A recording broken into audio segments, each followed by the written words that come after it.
What's up, everybody? Welcome to another edition of Geek Sci-Fi here on FreeX Agents Media. We're available on geeksci-fi.com. We're available on Kick. We're available on Twitch, and we're available wherever you listen to podcasts. And tonight we have a special, event. We've done this in the past. We've done a few of these in the past. We did it for Infinity War. We did it for Endgame.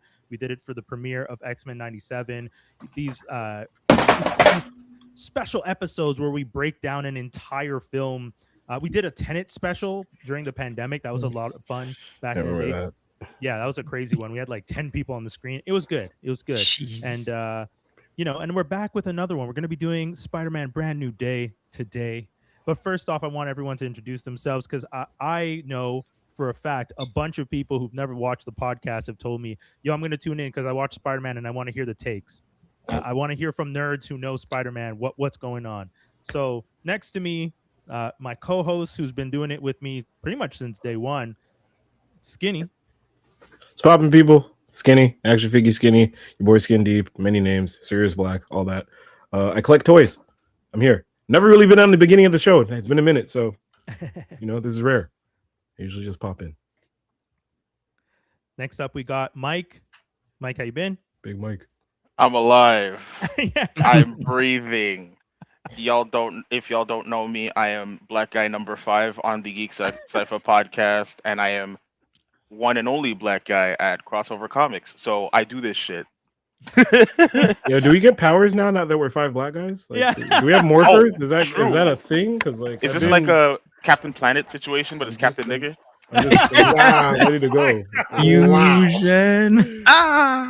I was You know what gonna I'm say, do saying? we all get what happens if 5 mastodons tried to merge? Because you don't really get. That's You just get gonna be a really big That'd be elephant. crazy. different shades Yeah. of black. I don't know. Yeah.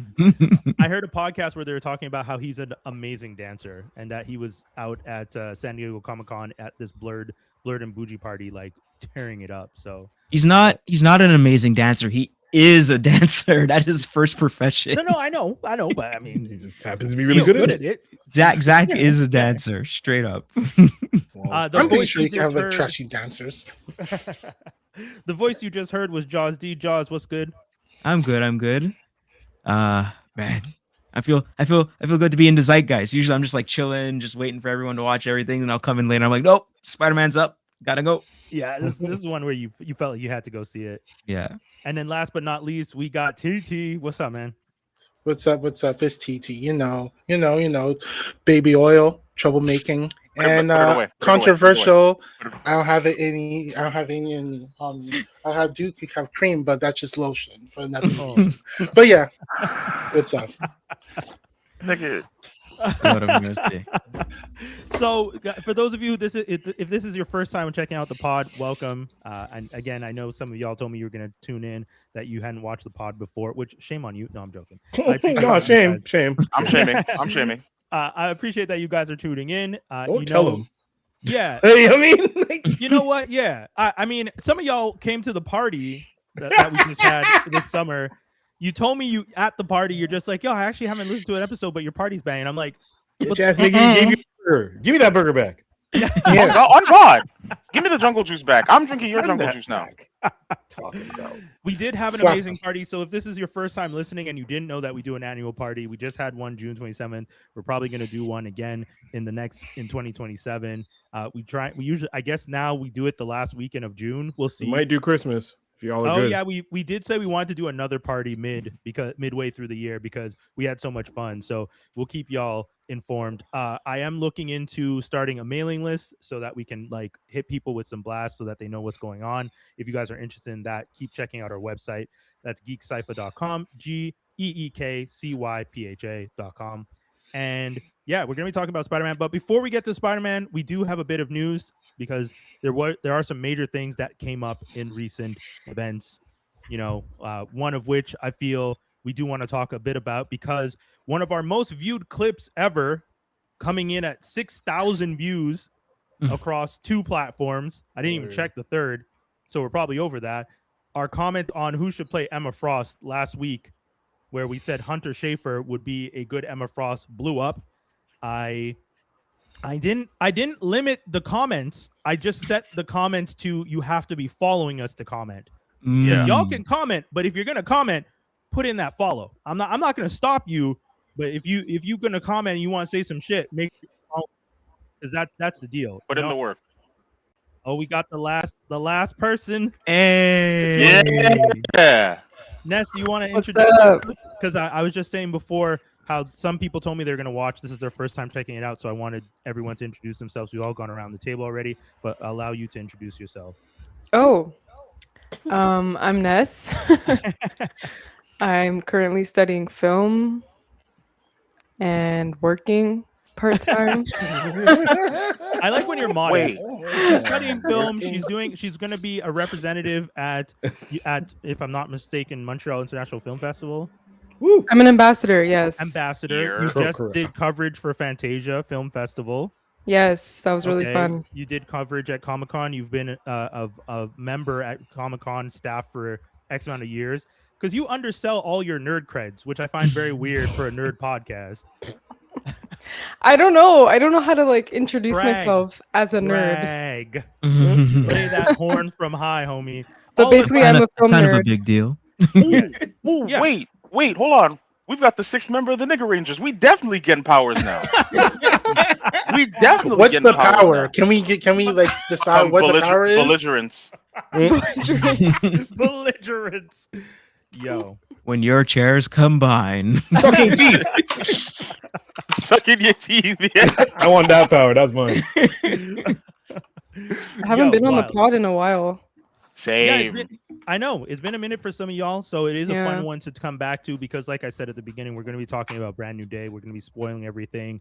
I'm telling you guys up front from jump, we're going to get to our news segment, but after our news segment, we're going to have a special moment where Jaws is going to give a full recap, and then we're going to go into our review. So you guys, you're going to get warned, but I'm not putting up the spoiler warning on the screen to be running throughout the whole episode because I'm telling y'all at a specific time we're talking about, and I'm telling you from jump right now, we're going to be talking about the movie. Spoiler be episode. Spoiler episode. It's going to be The in the whole title. thing. The whole thing. You've been warned from jump to end. So here we go. In news, we talked about Hunter Schafer being a really good Emma Frost last week. That was, like I mentioned, one of our best clips on the platform, on socials. It went really well. It was fun to see people react that way to the suggestion. And as I mentioned, I didn't block comments. All you had to do was follow us to be able to comment. So some people did. They posted their comments. If your comments were just outright bigotry and ignorance, I did block you because I'm not about that life. You can comment, Hell no. but you can't outright just start dropping N-words and transphobia. That's not the world we're living in. We're not down for that stuff. But if you had serious conversational points about how, oh, well, I don't think this person is good for the role because I don't believe in their talents and their skill, fair. That's okay. by You're the allowed way, to have Cap. that opinion. Yeah. You can't By the cancel way, his opinion. Cap. No. I'm capping that one. You don't believe in Hunter Schafer. You don't believe in Hunter Schafer's acting credits. I know that's bullshit. I heard Yeah. it for Shut your last ass- week, you so I shut your I ass don't know. up. I mean, all right. I heard- yeah. Like, don't even. Like, it's not But- about Hunter Schafer's acting credits. You shut the Yeah, fuck up. which we know. But in a world where Hunter Schafer was suggested, within the week, we found out that Samara Weaving from the Ready or Not franchise, who is amazing in that, by the way, Look at him. Look at him. has now gotten the nod and will be playing Emma Frost, which is pretty big. I mean, that's an impressive one. I think it is really good casting, in my opinion, because she... One of the takes I saw about this. So now we have our two telepaths. Yeah. This guy was saying, I'm gonna hate any dude that's playing Cyclops. Nasty. How is he getting two baddies out the you're- jump? This is unfair. Because that's Ladies how and Cyclops Samara life Weaving. is. What are we talking about? Yeah. And then we're gonna get Psylocke at some point. We need I to mean- blow that guy off. Aren't the characters like baddies to begin with? Thank Yeah, you. No, Yeah, but, that's but he's X-Men. saying It's that X-Men. the character Cyclops, he has the relations with both of them. So Yeah. he's already just jumping into a situation where he's just like, oh my, decisions. No, but I'm not gonna lie. But the I've man been calling can't them the see. sex men for like the past like 4 weeks now because that's all they are. Oh my gosh. That's all they are. I mean, That's- wasn't there a whole Krakoa plot where he was... Make more mutants. Mhm. Yeah, they're Make More Mutants, but also him, Jean, and Wolverine were in a thruple. Yep, they had They their what's it suggested called? it strongly. was- They have their There was rooms set up. Gene and Scott's room, and then a tiny bubble right next, like walk-in closet type shit, and it's Wolverine's room right next to it. Jean was in the middle. It was Cyclops, Jean in the middle, Wolverine off to the side, and they could they were all connected. They're all connected. Yeah. And then you had like Havoc and Nate and everybody off the and then etc. and whatever. It's weird. I don't know. Look, man, I'm just excited. I'm just happy that we got Emma Frost casting. Freaky mutants. I'm okay with the idea of, like, first of all, in a world where we have people that can shoot concussive blasts from their eyes. Thank you. Are we really complaining about the idea of pansexual relationships and poly pansexual relationships? That's what you guys are upset about? That's the thing you want to draw the line at? These people can shoot these imaginary fake people are having how dare they? I'm gonna go back to real stuff like Greek mythology. Oh gosh. I'm gonna make something like it's not true to the comic. I'm gonna say some stupid shit. Oh, it's in the comic? It's in the comic that this happens. Then how could they get mad? Because they're it's haters. in the comic. They're haters. Because I'm just gonna say it. Yeah, they're haters. That's just stupid. Because I can't understand subtext. I can't like look on at some an actual... on some real stuff. Okay, as a pansexual man myself, and seeing Samara Weaving as Emma Frost. Listen, shorty. When did this picture come out? Is that real or AI? No, I photoshopped that. Okay. I was like, what the hell did that happen? Listen, man, y'all see the picture and y'all see me. I'm just saying, let a brother lock in. All right. I know what I'm after. Hey, listen. What shot are you shooting right now, my nigga? It's thirsty season, and I'm what do you mean? What shot? I can bounce these things off walls. I'm shooting it wherever I'm looking. It's going somewhere. Samara Weaving. Yo, honestly, I think one of the things, like, if we get serious for 1 second, one of the things I like about Emma Frost is Emma Frost, part of the Hellfire Club, is this character that has a very kind of nose up, like high society energy. But one of the things we know about her is she's not actually from that. She's from Boston. Yeah, she's not actually blue blood or any of that stuff. She kind of puts it on.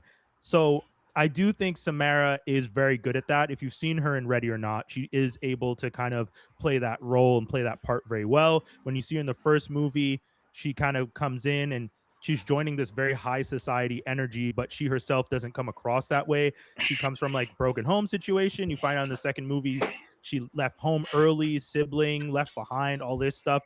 So that kind of performance element of playing the person who's kind of faking it to make it, she has that already, and she's done it before, and she did it very well. And I think for her playing Emma Frost, we got really lucky. This is some very solid casting. And also based on the Photoshop, she already looks like she this is like she looks like her, yeah.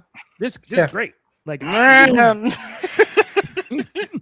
like I took the picture of her because the original picture is her in a silver dress, and I just put the cape and did some adjusting, and this is what you get. And I'm like, this looks exactly like Emma Frost. I think it's time for me to dive into the comics. Yeah. You guys should tell me where to start though, because I don't think I can go all the way at the beginning. No. What's a good yes, Emma don't say Frost? not. Yes, start at Claremont. What's a good Emma Frost story? Really? Like, we have to find an Emma Frost. No, it doesn't have to be Emma Frost. Claremont. Oh, you want the whole thing? Oh, my bad. Yeah. Like I want to I think it's time. I think it's time. Sorry, Brian, go ahead. I am currently rereading New Avengers 2012, which is the story of the incursions, which is what the Doom movie is most likely going to be about. I actually was talking to Greg when I was at the shop yesterday. That's why the fade is so tight. Yeah. Shout outs to Colors MTL. But when I was at the shop, I was telling him I just reconnected with Marvel Unlimited. So even he said, oh, there's probably some kind of deal right now because they want people to jump on. Yes. And he's right. There's like 99 cents for the first month. So I signed back up, and I've been reading the incursion stuff all day. So if you guys are looking to get into the comic books, Marvel Unlimited app. I use it all the time. Well, where do X-Men start? Okay, well, Claremont, but you can start with this. Yeah, that's not. It's not complicated, but it's long. I know it is. But I'm saying, as someone who's never read, it depends on what era is easiest for you. At least in my weirdly somewhat professional opinion, right? You know what? There's I was gonna say, Ness, you would have to tell us what specifically like because you've seen most of the MCU films. Mhm. Yeah. I've Is seen there all a of them. Is there a specific one you liked best? Because then we could tell you which comic book Mhm. might lead to Well- that, and then you could read Or- from there. Or even Yeah. what about the Pick a Fox X-Men character. stuff? Yeah, like pick a character and follow through from that. Yeah, I would say That's what I did. Yeah. Oh, okay. pick a character is probably. But good. I would say I'm more interested in the X-Men As than a whole, anything. Yeah, than anything else. Yeah. Mm. I mean, Yeah. Skinny was right when he said the Claremont run. That is the Claremont. Like, that's That's where you so- get. That's where everybody bases their Yeah. stuff off of. Is off Yeah. of what he started from Jump. So Claremont Oh. is like the I king would- daddy of it. Claremont. This I'm is gonna a be good one. real- God Love Man Kills. Awesome story, standalone Yeah. type shit. If you really want to get like there, Mhm. but the gritty when you just get to know everyone, it's literally like the comic where Jean turns into the Phoenix, and then from there on. Oh. I'm gonna be What real annoying Yeah. about this specific part. I started off of a later thing and then went back to the Claremont run. You could Yeah. do it. What I did did. was I started out with all the 2010s X-Men run, Okay. like the Remind entirety. me of that So it starts off with Schism. Messiah Complex. Yeah, okay, Messiah Complex and shit. Yeah, Messiah Yeah. Complex. Very good too. Messiah He's right. Complex, Schism, Okay. AVX. You can skip AVX, but there are specific story beats for the stuff afterwards that happens. Like if you go in through to Avengers versus X-Men and the whole Mhm. Phoenix stuff, that leads to consequences for later runs, which Okay. are also very good to read. Like right now, I'm reading the Uncanny X-Men, where Scott has become the quote unquote terrorist, Oh Yeah. yeah. trying to that's free a the good mutants. one. That's where That I'm shit is rereading good. right now. It's so gas. It's my favorite suit. That's where I'm at right Yeah, now, and I it just love keeps that. going afterwards. It continues through there until the whole Inhumans versus X-Men thing. Yeah, Don't then it read gets that just shit. bad. It gets bad. Don't read that shit. Skip that. Go straight to Krakoa after. Yeah, there's a point where it gets Krakoa's stupid fun. bad, and you can skip. But Yeah. I Okay. really like was- Krakoa is the real resurgence of the X-Men. Yes. Yeah. I was Honestly, gonna- Ken, Okay. Oh, I'm go writing this ahead. down. Go ahead, TT.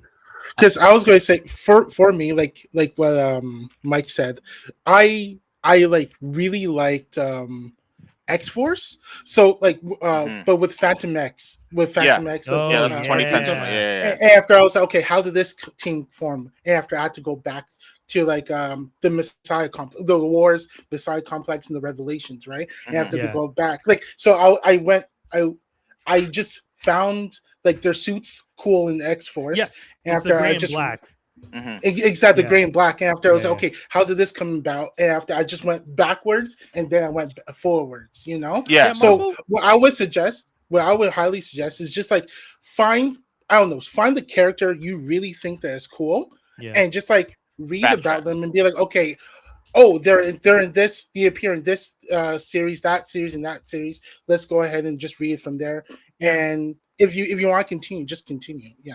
Yeah, Yeah. you can look up on reading order because you can Okay, probably cool. find there's like a site Yeah. that has reading order and you could be X-Men like 101. Unlimited Yeah. also has that. Yeah, Mm. Unlimited. They have a very good actually timeline they of do. events for most of Unlimited? the comics they have. Okay. Yeah.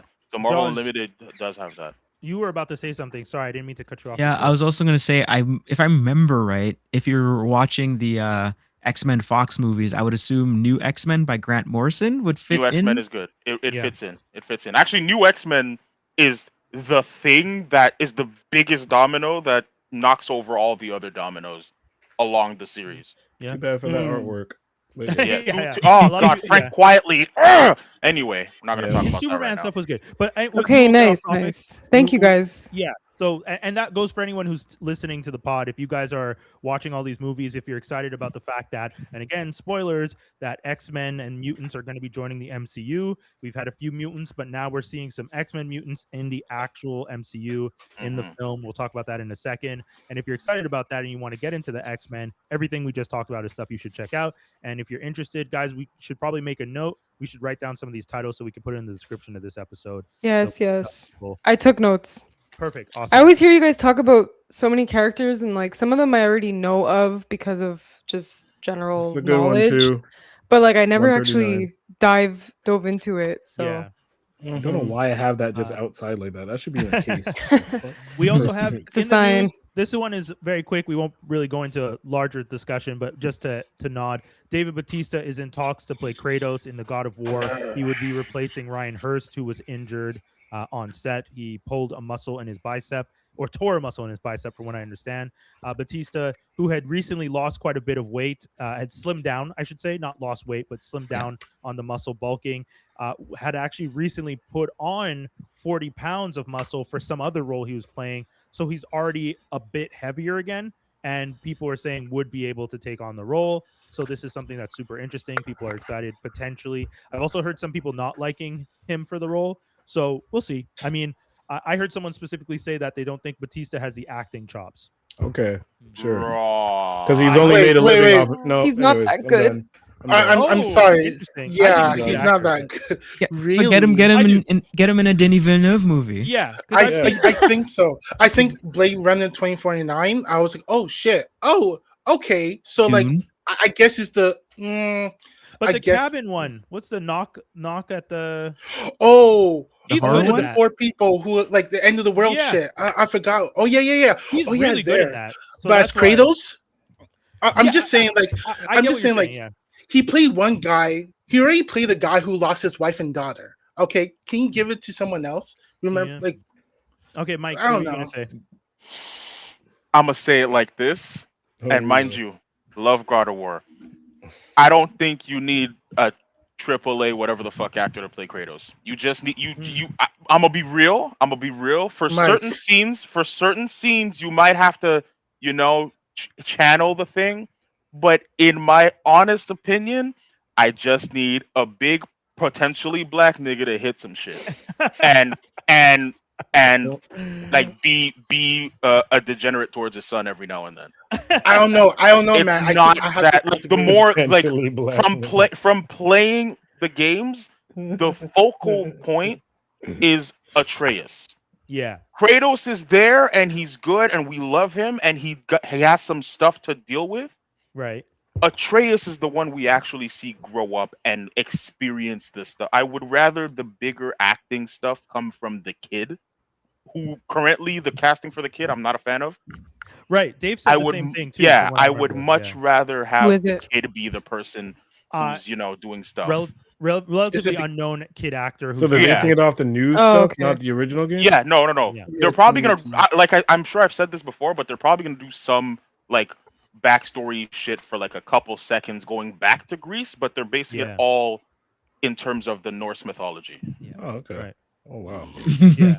So I Oh, the photoshopped kid another really one looks where like that. I photoshopped That's- Dave Bautista's face onto the Ryan Hurst picture with the kid.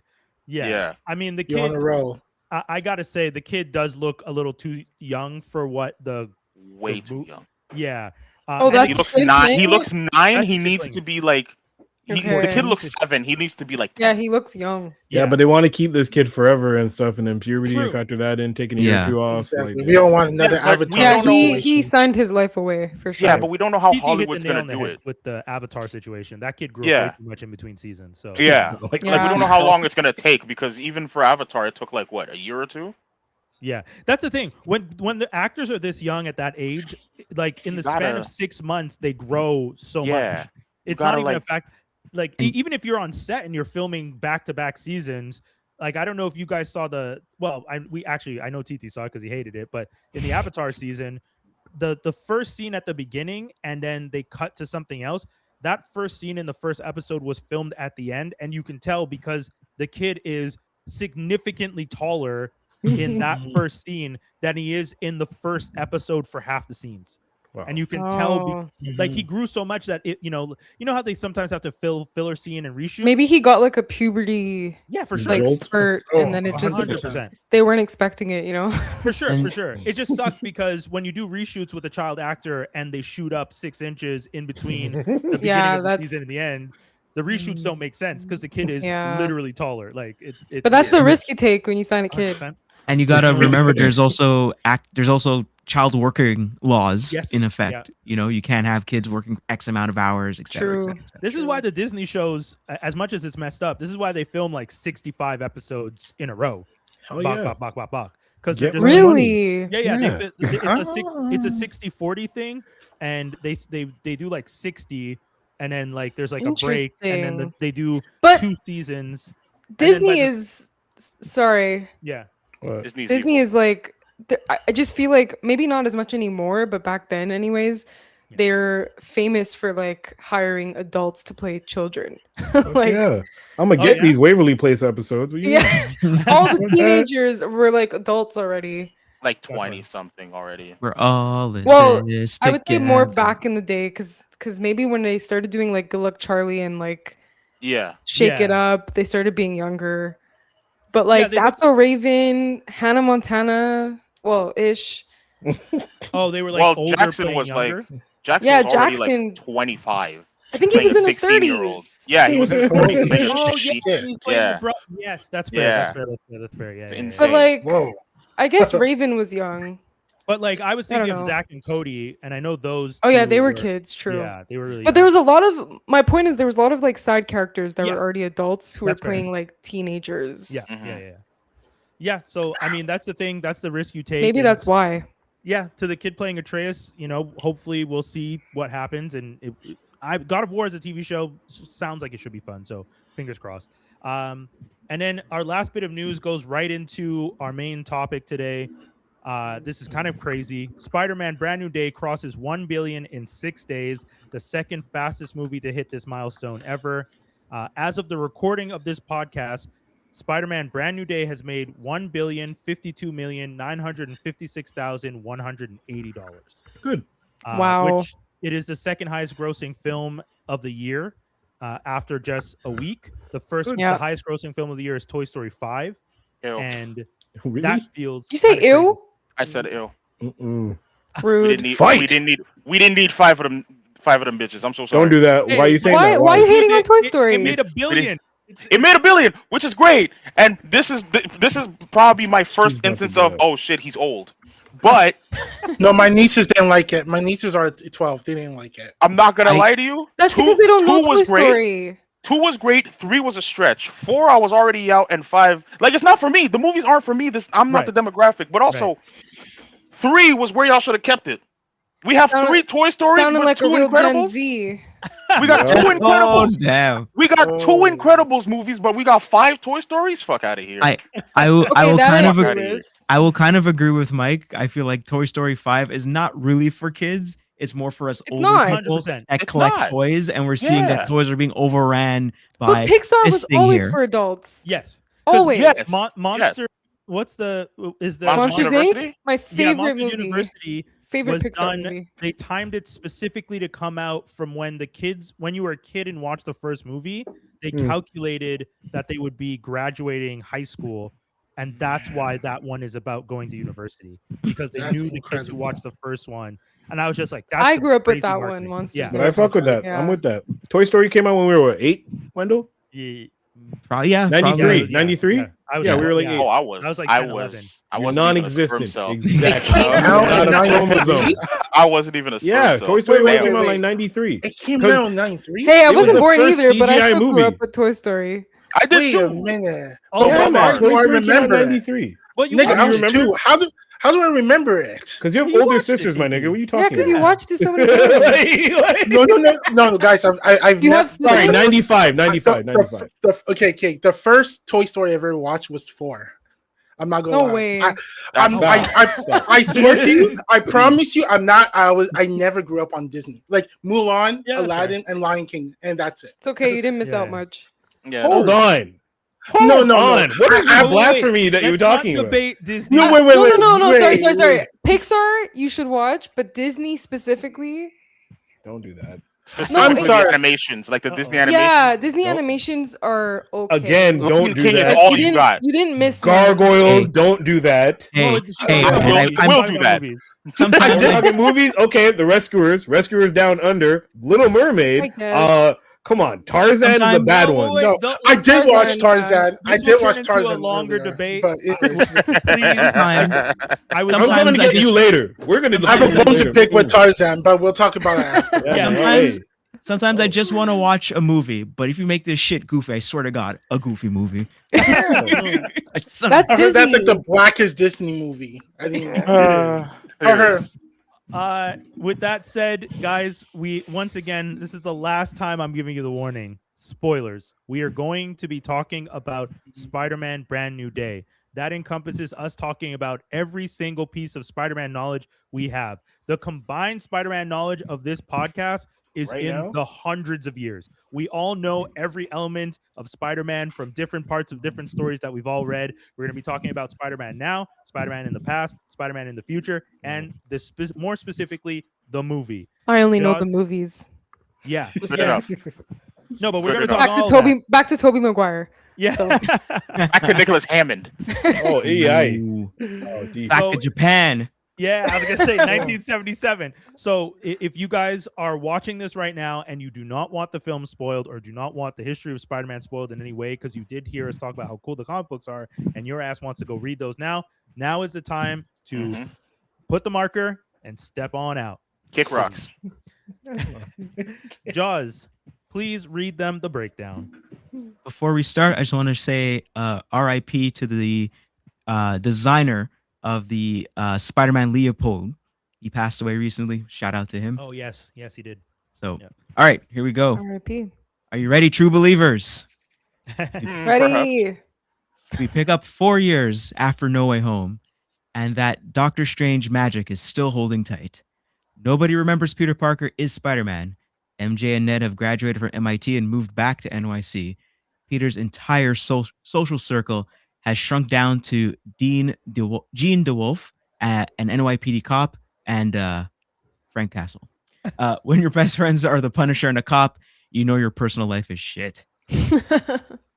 Buried under extreme burnout, total solitude, and the unending grief of losing Aunt May, Peter completely throws in the towel on being a human being and goes full tilt Spider-Man 24/7. But running from his trauma causes his biological spider genes to turn against him. Organic web shooters and increased violent tendencies start mutating his body.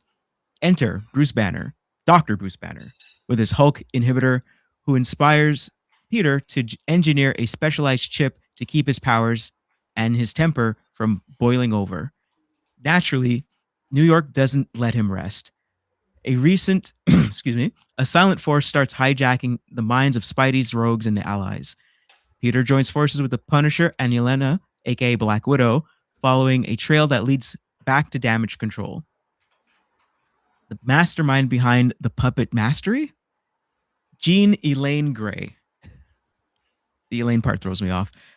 Jean singles out Peter and MJ, tearing open all the emotional wounds Peter tried to bury, forcing him to face the massive ethical nightmare of having his loved ones' memories wiped clean. Jean mind controls Banner, unleashing Savage Hulk, while Castle shows up to help Peter at the behest of MJ. Spidey manages to push through the chaos and take her down with a universal inhibitor. Yes, the MCU Spidey develops the mutant inhibitor. Hindsight being 2020, Peter's instincts tell him there's a bigger threat than Jean, pointing straight to Bill Metzger, the leader of Damage Control. Metzger abducted Jean's sister to harvest her telepathic powers for his own agenda. Spidey launches a high-stakes rescue op to liberate Jean and Damage Control's Black Site. A raid where Peter barely survives after taking a rogue bullet from Frank meant for Jean. When the dust settles, New York rallies around Spider-Man as their ultimate protector. Jean heads off upstate New York, setting the stage for Westchester. And Peter gets a huge wake-up call. Running solo is a death sentence, and he needs friends like Ned back in his corner. Guys, fantastic film. Thank you, Jaws. I gotta say, many of those scenes were tearjerkers. A specific thing that I didn't write in the description that to me was a part that really hit was when Jean Grey is talking to Aunt May. That was one of those moments where I was just like, like when you find out what Jean is going through and you understand why she is the way she is, because that's a big factor. I've seen a lot of people on the internet complaining about the depiction of Jean because they're just like, that's not my Jean. She wouldn't be that evil. Yeah, I would say the story does a very good job of explaining why Jean is willing to go as far as she did. And any one of us who has siblings in this room would understand that if I had a sibling and you did what you did, trust me, I'm doing the same shit. If I had powers, I've already said on this podcast, if I had powers, I would fuck shit up. Let alone if you tried to touch one of my siblings. Ben had a contingency plan for your ass. DOD department got the cannon from my web shooters. Y'all already prepared for me. But all this to say, there are some tearjerker moments in this film. But let's start. Do we want to start with a specific character breakdown? Do we want to start with the overall film? Who wants to start? Where do you guys want to? Well, you should start with Yeah, go ahead. Mike, you want to start? Okay. I want to get this one out of the way. Frank Castle. Okay, we can He's start. A great with human. Okay. I'm gonna get it out of the way. All right. Because I went with one of my boys, Jason. I love you. I'm gonna have to shut your ass up for a second because Punisher in this movie would not have worked if he was Punisher from Daredevil and so on and so forth. Agreed. Yeah. It would not have worked. It would not have, the two characters would not have clashed in a way that makes the movie go forward. Yeah. I don't. And I feel yeah. I was going to say, and I feel like they know that and they address it even with the fact that they do. Problem is, aside from everyone here, Punisher fans are stupid and don't know what and like to push things away that are in their face just so that their specific wants and needs are cared for and met. Also, real quick, because I'm gonna shit on someone real quick. If you are a Punisher fan and need your needs to be met, there's so many other movies that aren't called The Punisher that you could watch. Matter of fact, I'm gonna give you a death sentence. Go watch the Dolph Lundgren Punisher. I don't want to talk to you no more. I don't want to talk to you no more. I don't want you in my space. Go watch Dolph Lundgren. I don't care. Anyway, but wait, Frank, I would say starting with Frank, if anything, I kind of think what Mike said is a good place for us to start. Sorry, TT, you were going to jump in. No, go ahead.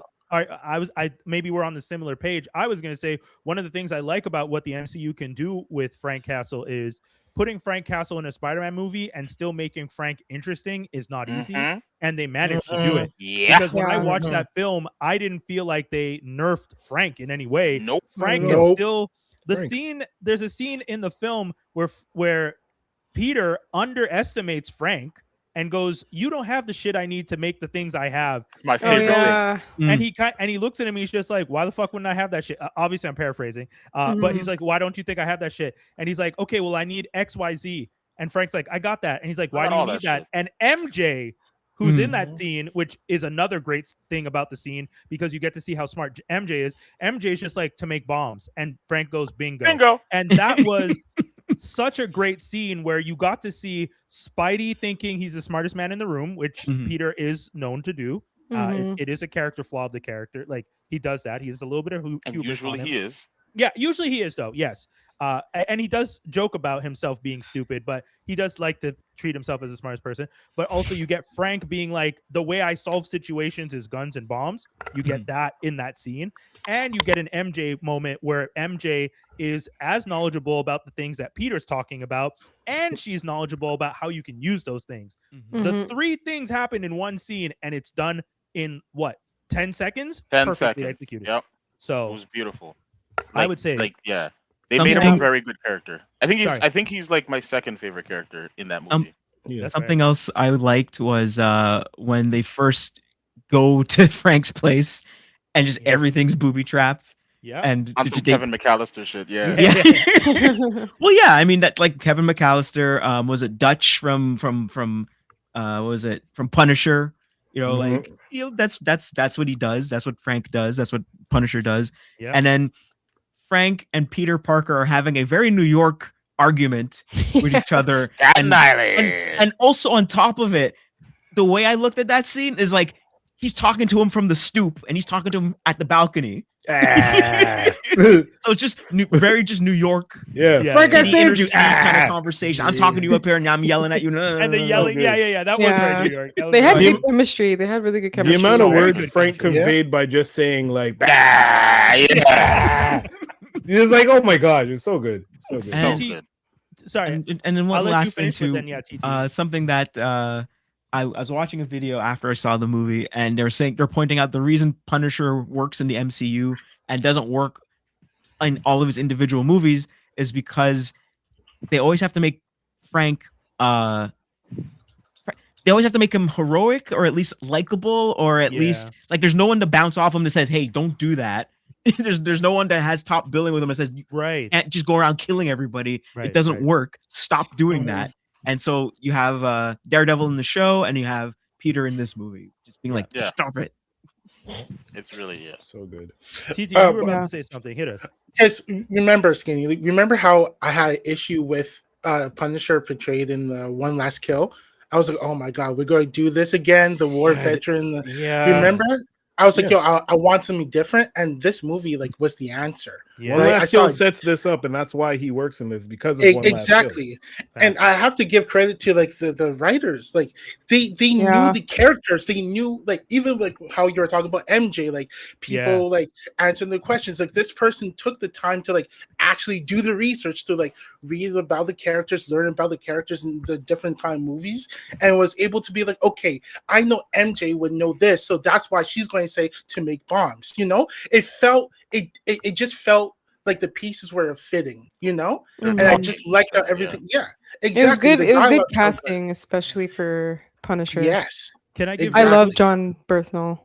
Can I give real quick credits, because TT mentioned them? Chris McKenna and Eric Summers are the writers of the film. And I feel like we definitely should name drop them because they did do a fantastic job. Sorry, Ness, back to what you were saying. No, I was just saying I love him as an actor. He's great. Yeah. And he takes naps now. And also, but also too, was this your first time seeing Punisher? Sorry, Janessa, was this your first time seeing Frank as Punisher? No. I watched a couple episodes of the show, but I didn't really know much about him. Right. Okay. Cool. So, do you know his origin story at all? No. Okay. Just for context, his family gets killed in a mob situation, and he's ex-military, and he takes that knowledge and goes on a rampage to kill all. To like revenge. Okay. He takes that shit personally. Everybody gets killed. So I don't know him personally at all. So this was like a really good taste of his character. Yeah. Yeah, he's a shoot first, ask questions way later type of person. And it's very bad when cops start putting that on their shit. Not good. Not good. Like, that's not your job. If anything, I feel this movie really helped remind people who Frank is and why the people who are trying to appropriate that image are doing it wrong. Yeah. Anyway, sorry, Skinny, you were about to say. One nod that I love is that they never actually call him Punisher once in this movie. True. Yeah. It's always Frank, and I love that so much because it's like it's an if you know basis, but it's also just like he can literally be in the MCU forever just as Frank, and if you know, you'll know that. But then in the show, he's a Punisher, and he doesn't even call himself Punisher. Right, but does he ever is he in any of the other Marvel movies? No, this was his first one. This is his first ever appearance. He was the first. Okay, that makes sense. He's actually the first Marvel TV person other than Daredevil. Sorry, Matt Murdock, not Daredevil. But he's the first full role of a Marvel TV character to cross over into the movies. Oh, okay, that makes sense. Cameo. Murdock has a cameo. Frank has a full. He's a part of the story. Okay, that makes sense because when it came out, I remember it being, hyped up at the beginning when it came out, and I started watching it, but I was so lost about who this character was. So that's why I didn't end up watching it. But now that I've seen him in this, I'm like, okay, I should go back and watch it. It's a little dark. One of the things I got to give Disney credit. Disney's working with Sony on this. As we know, Sony owns the Spider-Man rights. Right. A lot of people talk about the fact that at some point maybe Disney will get the rights back. I'm sorry, guys. If you're making $1.05 billion, them shits are gone forever. I'm never giving you back your toys. Hey, money talks, though. Yeah. You paid me my toys. You sold me these toys. These are my toys. If Disney offers a pretty penny, you never know.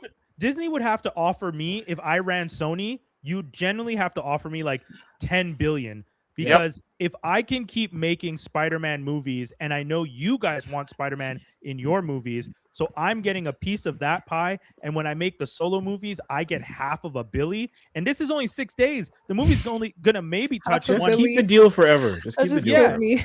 And run the deal forever, yeah. And because of the way the deal is written, they have to keep making Spider-Man movies, or they lose the rights. The only reason why they're at this quality is because they have to share it. If Marvel had this thing by itself, they dropped the ball somewhere because they're like, whatever, we don't really care. But it's because they have to play nice with this character, so they got to make sure that Sony makes their bread back, so that Sony doesn't go under and all this other fuckery shit. Like literally, this in 6 days, these niggas made back everything they spent on Madam Web, Craven, and all the other bullshit movies in 6 days.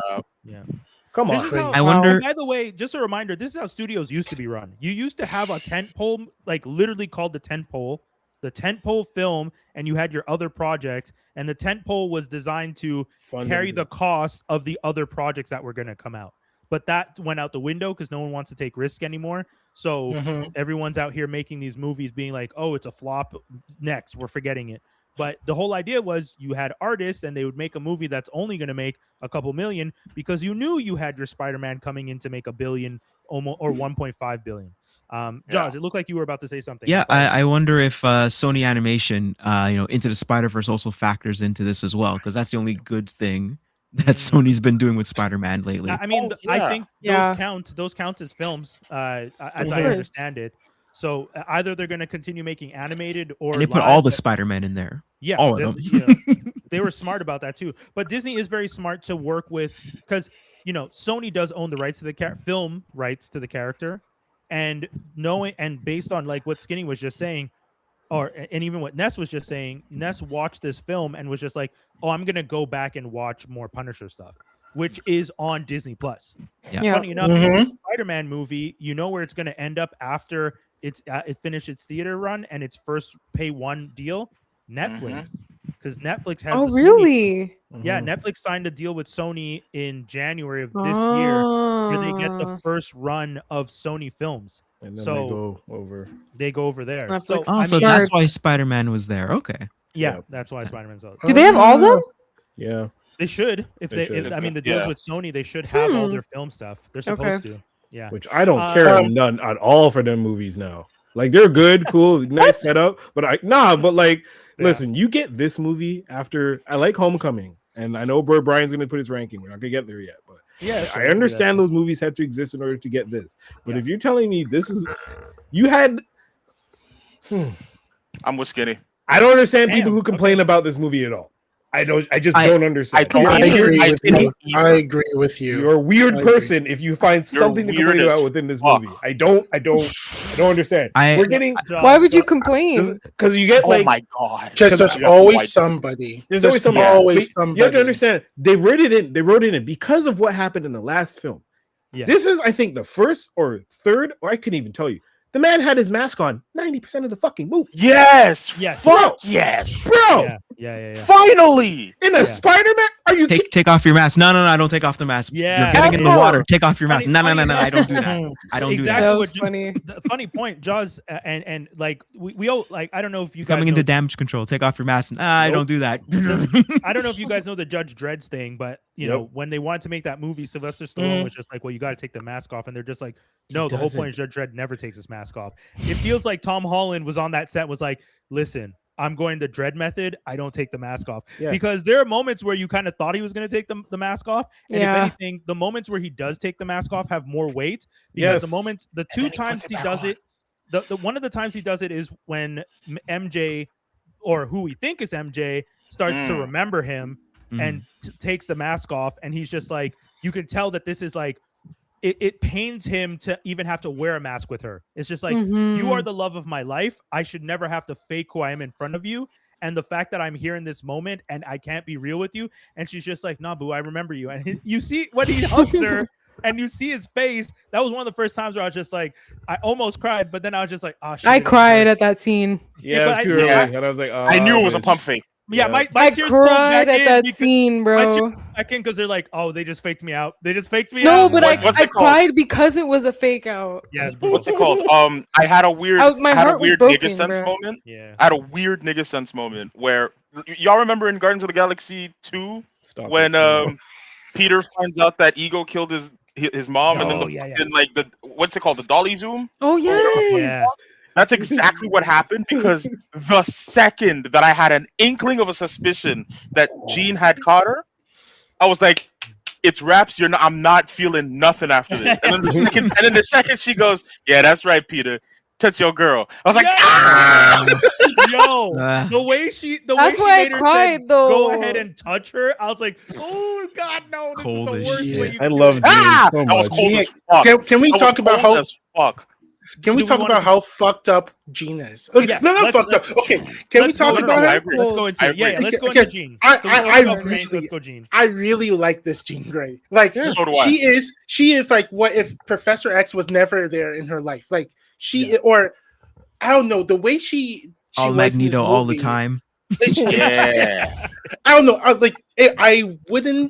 wouldn't feel like it's far from her character when, if ever they depict like her being the Phoenix and her just fucking up people, right? Yeah. I'm like, oh, she's capable of this because we've seen this movies ago, right? Yeah. So like, I want to hear what you guys thought about this Jean Grey. Okay. I'm gonna hop on your thing real quick. I'm gonna hop on this real fast. The reason why I like Jean Grey's character in this, and this is a hot take, y'all can shoot me later. Jean Grey doesn't have a fucking character in most media. Yeah, I thank you. Yo, Yes. In most media ever. Sophie Turner's whole point is to become the Phoenix, Yeah. and Famke Janssen exists. Yeah. Finally, I get a character, like, other than the comics, and even then, it's always damsel in distress. I can't do nothing. Either damsel in distress or Scott's wife. 100 issues. It took 100 Yeah. issues when she was a damsel in distress. Yeah. So just to explain for Ness and for anyone who doesn't know, in the comic books, Jean Grey is often just depicted as like Scott's wife. She's the love girl of his the life. X-Men. Yeah, in the X-Men, like it's kind of this weird thing. We've even talked about it on the podcast how the Summers family has a hardcore run through the mutant stories and the X-Men. They are kind of the Skywalkers of They're the first family. X-Men. Yeah. Yeah, they're the first family. MOP of And- the Marvel Universe. Yeah, Word. and unfortunately, Jean Grey plays like the Virgin Mary a lot of the time. But she is. She No, is. it's Like, true. She is. Perfect. Doesn't say anything. Yeah. Doesn't have her personality. She doesn't do blank anything. wood. Rachel Grey has more run than Jean does, and Rachel Yes. Grey exists on a technicality. Jean Yeah. lifts Can something you and tell falls them down. Oh, Can you interesting. tell them who Give me a Rachel Grey is? Give me a cool line that Jean Grey Oh, dropped. so Rachel Grey, just for quick thing, Yeah, for Rachel context. Grey is the daughter of one of them, one of the Summers. It depends on whatever fucking run you're reading. Yeah. One of them, the daughter of, and her whole thing is she's basically Jean Grey in this movie. She's the hardcore Jean Grey from an alternate dystopian future, whatever, and she's usually the host of the Phoenix, and that's it. She's just Jean if she was baller. Yes. Jean would have fitted on. That's it. That's all this is. Yeah, And she's pretty much. she's usually way cooler than Jean Grey is ever depicted. Right. And she was around for a while, Yeah. long while. And to much to what TT was asking, my take on this is I agree. When the film first started, I definitely had moments of being like, my Jean wouldn't do this. My Jean wouldn't throw a man in front of a taxi. Your My Jean didn't Jean have a wouldn't do all personality. these things. Like I kept having these moments of watching this film being like, no, Boo Boo Jean, don't be doing this. Because the media has trained me for the many, many years that Jean is the like innocent mother always being taken advantage of. Sinister kidnapped me and swapped Woe is me. me. Woe is me, and oh my baby, and oh Scott, why are you cheating on me? And, If Jean was a white redheaded girl born in the 2010s and 2020s, this is how she be fucking shit up. Yes. 110%. That's exactly it. Yeah, that's the big factor that I guess if you're gonna write the X-Men and mutants and you're updating it, you can't have Jean play kind of this Virgin Mother Mary type character because it just doesn't work. It's not interesting. And switching it up, and by the time you get to the end of the movie, I was down for the switch up. I was down for the energy. Like you said, it was Jean Grey with a fitted on in New York wearing the Timbs, breaking niggas' backs. Like, just like, I'm throwing you in the street. I'm breaking this nigga's back. You say one word, I'm slicing this one's throat. Like, I was just like, yo, this guy's shooting this guy, and this guy's shooting this guy. This guy's shooting this guy. I was like, yo, Gene's going wild. But then I wasn't even mad. I love how they have to show the dark side before because this is just, hopefully they don't touch that series at all because it's been done to death. But this gives you that depiction of a dark side that she could have for if they ever have to really truly go there, you can believe it now. Just as revenge, she didn't like fam. The minute she went from I can only jump 30 feet to I have glass pointed at your neck. What? I mutated my powers because I'm so pissed at you. Mad. I would say like one of the things that feels crazy is I don't want them to ever do the Phoenix saga again because they did it twice and they haven't done it right at all in both. It takes a long time to build that. 10 movies. Yes. The only thing that sucks though is you finally gave us the Jean that could play the Dark Phoenix Jean. Yeah. And I agree with Skinny. Like she would slide into it so easy. Easily. But that girl slid on this role completely, man. I was. You guys know that I was the one saying it's not Jean Grey. I don't want Sadie to be playing that role. I love when I say things and I get proven wrong. Ness, what were you gonna say? I have to say though, I really loved her character. Yeah, loved. But I do have to say, there was a few moments when I was watching her, and I couldn't stop thinking, "This is Max, Stranger Things." Oh yeah, Stranger Things. Like it kept. She still had that edge. It kept well, no, I just feel like she kind of played the same character almost. Interesting. Okay. Like, I don't know if you guys watch Stranger Things, but I did. Yeah, I dropped off, but I did. 3. Yeah. Okay, well, she kind of. I watched it. Yeah, her character develops into this like badass, like I don't care about anyone, type of character, and I feel like she's playing a similar role with Jean. So a few scenes, I was like. I can't get out of my head. Like she's doing good, but like I just felt like I was watching Max. Is she the third actress from Stranger Things to be in the MCU? Is she? Who else was in the MCU? What's his name? Yolanda's dad. Oh yeah, Harbor. Yeah. Red. Oh right. Yeah. I thought you were talking of one of the kids. Yeah, I think there's another kid too that's in there. I remember someone was putting a post and they said there's 3 actors. I'm gonna have the best experience through all of these X-Men films because I don't watch new shit. Yeah. So all these actors are just gonna be X-Men characters to me for now until forever. Lucky you. Sadie, this is Jean. I know her as Jean. Next girl, I know her as Emma Frost. I'm not gonna know none of these niggas. It's gonna be great. She's Max to me. Love it. Mike, what were you gonna say, man? I was gonna say that the coolest thing about this movie for me, especially going 2 rounds, and I'm going on the 3rd round on Friday, they keep getting me with this isn't from the comic, but then they recontextualize it a little bit, and then I remember, wait, this is exactly how comics work. For example, great example, Sarah Gray. Yeah, the sister. Oh yeah, I Sarah Gray. Forgot. I was like, Sarah Gray doesn't have Sarah Gray doesn't have powers in the comics, and then wait, no, she does. Later, she was actually supposed to get.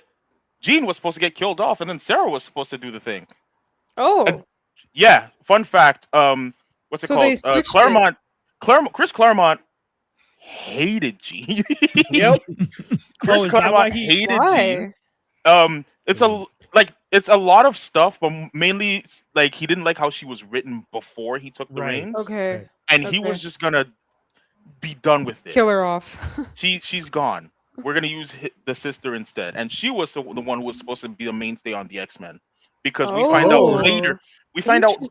So we only find out recently that not only is Sarah alive, but she also has powers. In the Phoenix series that came out not so long ago, she's alive, living somewhere, but she also has similar powers to Jean. Okay. And only did I realize that I go like, oh, these niggas are reading. Yeah.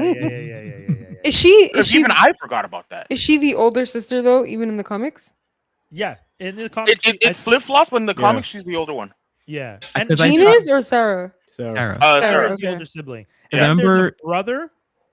Question mark? a brother somewhere, but we don't talk about him. I think he got retconned out, actually. Okay. We don't talk about him. Because I remember I was who the other person was. So. Oh, the other person is Johnny Storm, Joseph Quinn. He played Eddie Munson. Yes. So there is 3 people. Yeah, so that is 3 people.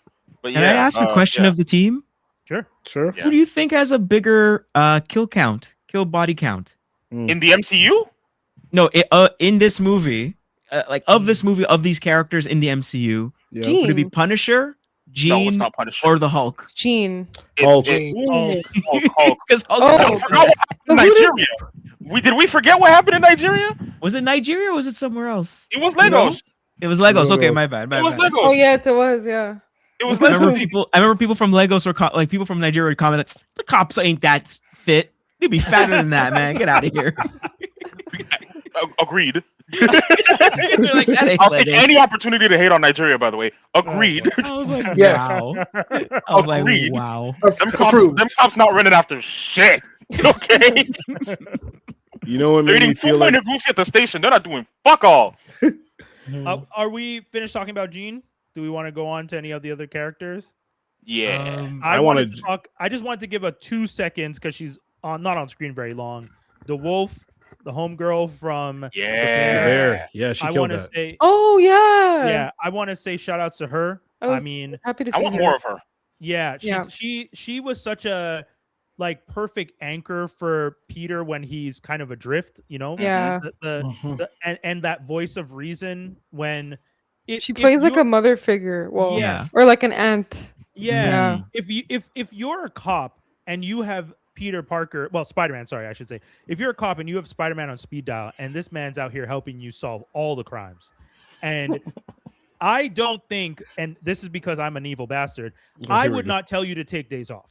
I would be like, you're back in them streets. I need you catching them beats. Like, let's go. Like, keep catching them. I agree with you, Brian. Yeah. But also, counter to that, I think the reason why she works so well, first of all, we can all deduce that Peter's in his mid to late 20s, correct? Well, I would like to point out, this is something I did. The movie is set in 2028 because it's 4 years after. It's 4 years after. And he came back after the blip. Yeah. Yes. And so 2024. He's early 20s. He might be 24. I think it's early 20s because they graduated. Early 20s. He's around 22 to 24. Okay. But he does mention that he's not in high school anymore, so he's got to stretch. Jean DeWolf in this continuity, because you know Jean DeWolf in the comics is dead as shit. Jean DeWolf in this movie has kids. I like to believe that she is mom powers activate. She is aware that this guy is 20 something and he's fucking losing it. So I like to believe a lot of it is her spidey sense. You know, it's her spider sense, just trying to tell this kid, mom chill out. Telling this kid, chill out. You're doing too much. You need to relax. Take some time off. Even when the whole spider part of him. Yeah. Yes. Right. Even when the spider part of him takes over and he nearly murks the shit out that cop with Scorpion's lifeless body. When she gets at him, because most other cops would have been 10 toes. Oh, you're doing too much.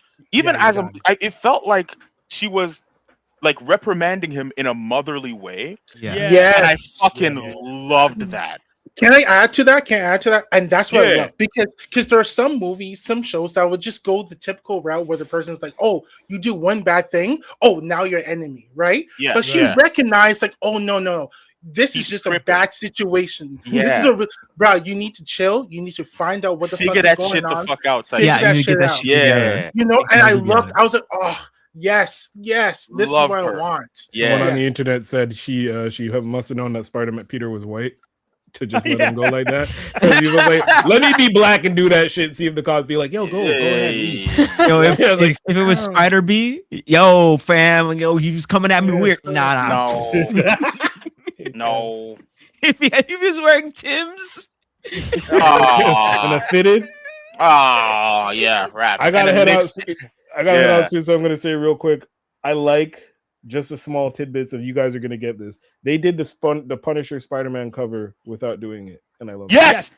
Yes. And I was like, oh fuck. When I saw that they were doing that, I just leaned over to Daniel and was like, this nigga's a genius. So there's two oh, you got it, yeah, there's two Punisher covers that they do. There's sorry, you were talking about specifically the sniper shot, the first appearance Punisher. Yes, that was that. The sniper shot, that is a like classic shot cover, and yes, they do that one, but is also Civil War.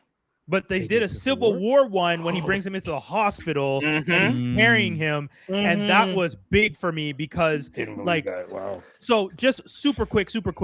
Civil War in the comic books is the reason that Peter Parker's identity becomes aware, because they could. There's a point where all the heroes decide to get registered and go public, and they convince Peter Parker to reveal his identity in Civil War, which is what inspired the One New Day, right? Is that which one? Brand New One Day? More Day. One more day. Ew. Yeah. I know, but I'm just giving context. One More Day, which is the story that we essentially got in No Way Home. Mm-hmm.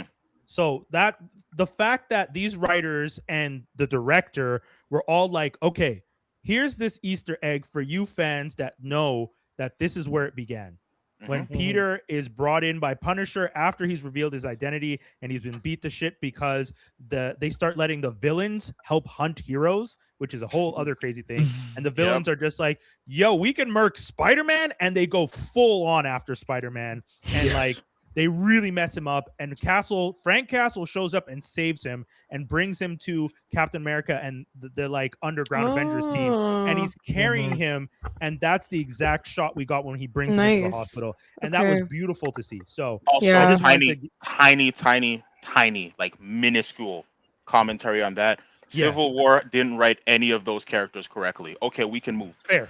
You are correct. You are very correct. Civil War is a fun read, but it really was just like, we have a story to tell. You guys are just going to play the pieces like chess pieces. Yeah. And we're going to move you around the board the way we want to. Weird. So it is. That and AVX. Both of those just chess pieces. Just weird. Can we talk about MJ a little bit? Yes, please. Can I put something on the screen for MJ just because I wanna ruin everyone's day just a little bit. Oh, I wonder if it's don't piss me off, Brian. I wonder if it's continuity thing. I want to ruin everyone's day just a smidge. How close are they standing together? There's no thought of you in here whatsoever. And then what you do is you start playing it bit by bit, and this is the part where you can see his heart is breaking in half. Right? This is the part I cried. Everyone in the theater right there. This is when I cried. I felt this so much. I was like, for those of you who are listening to this, by the way, you can always follow us on YouTube, on Kick, or check out our website or on Twitch. We got the video every week on Wednesday, 7:15 p.m. Tune in. But if you are listening to this, make sure you jump on and watch, because this picture of Tom Holland playing Peter with this broken heart. It crushed me. I can't describe it. You got to see it for yourself. He even has bags under his eyes, dog. Like, look at this shit. Spider-Man for 4 years straight. This is honestly, Skinny makes the valid point.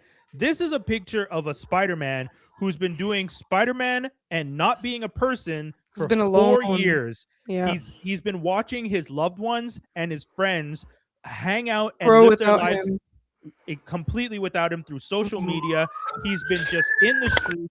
He hasn't been doing anything, no self-care whatsoever.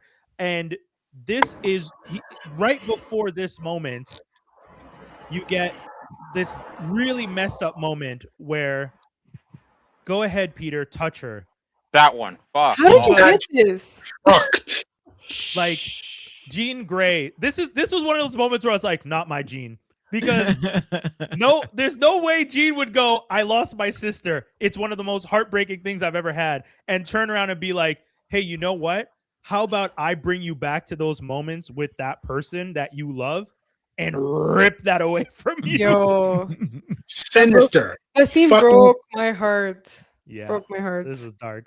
But so one of the things that I heard about, Zendaya asked them for MJ was, can we please keep MJ weird and quirky? Yeah. And I love that. And I because she goes to college, she comes back. Yeah.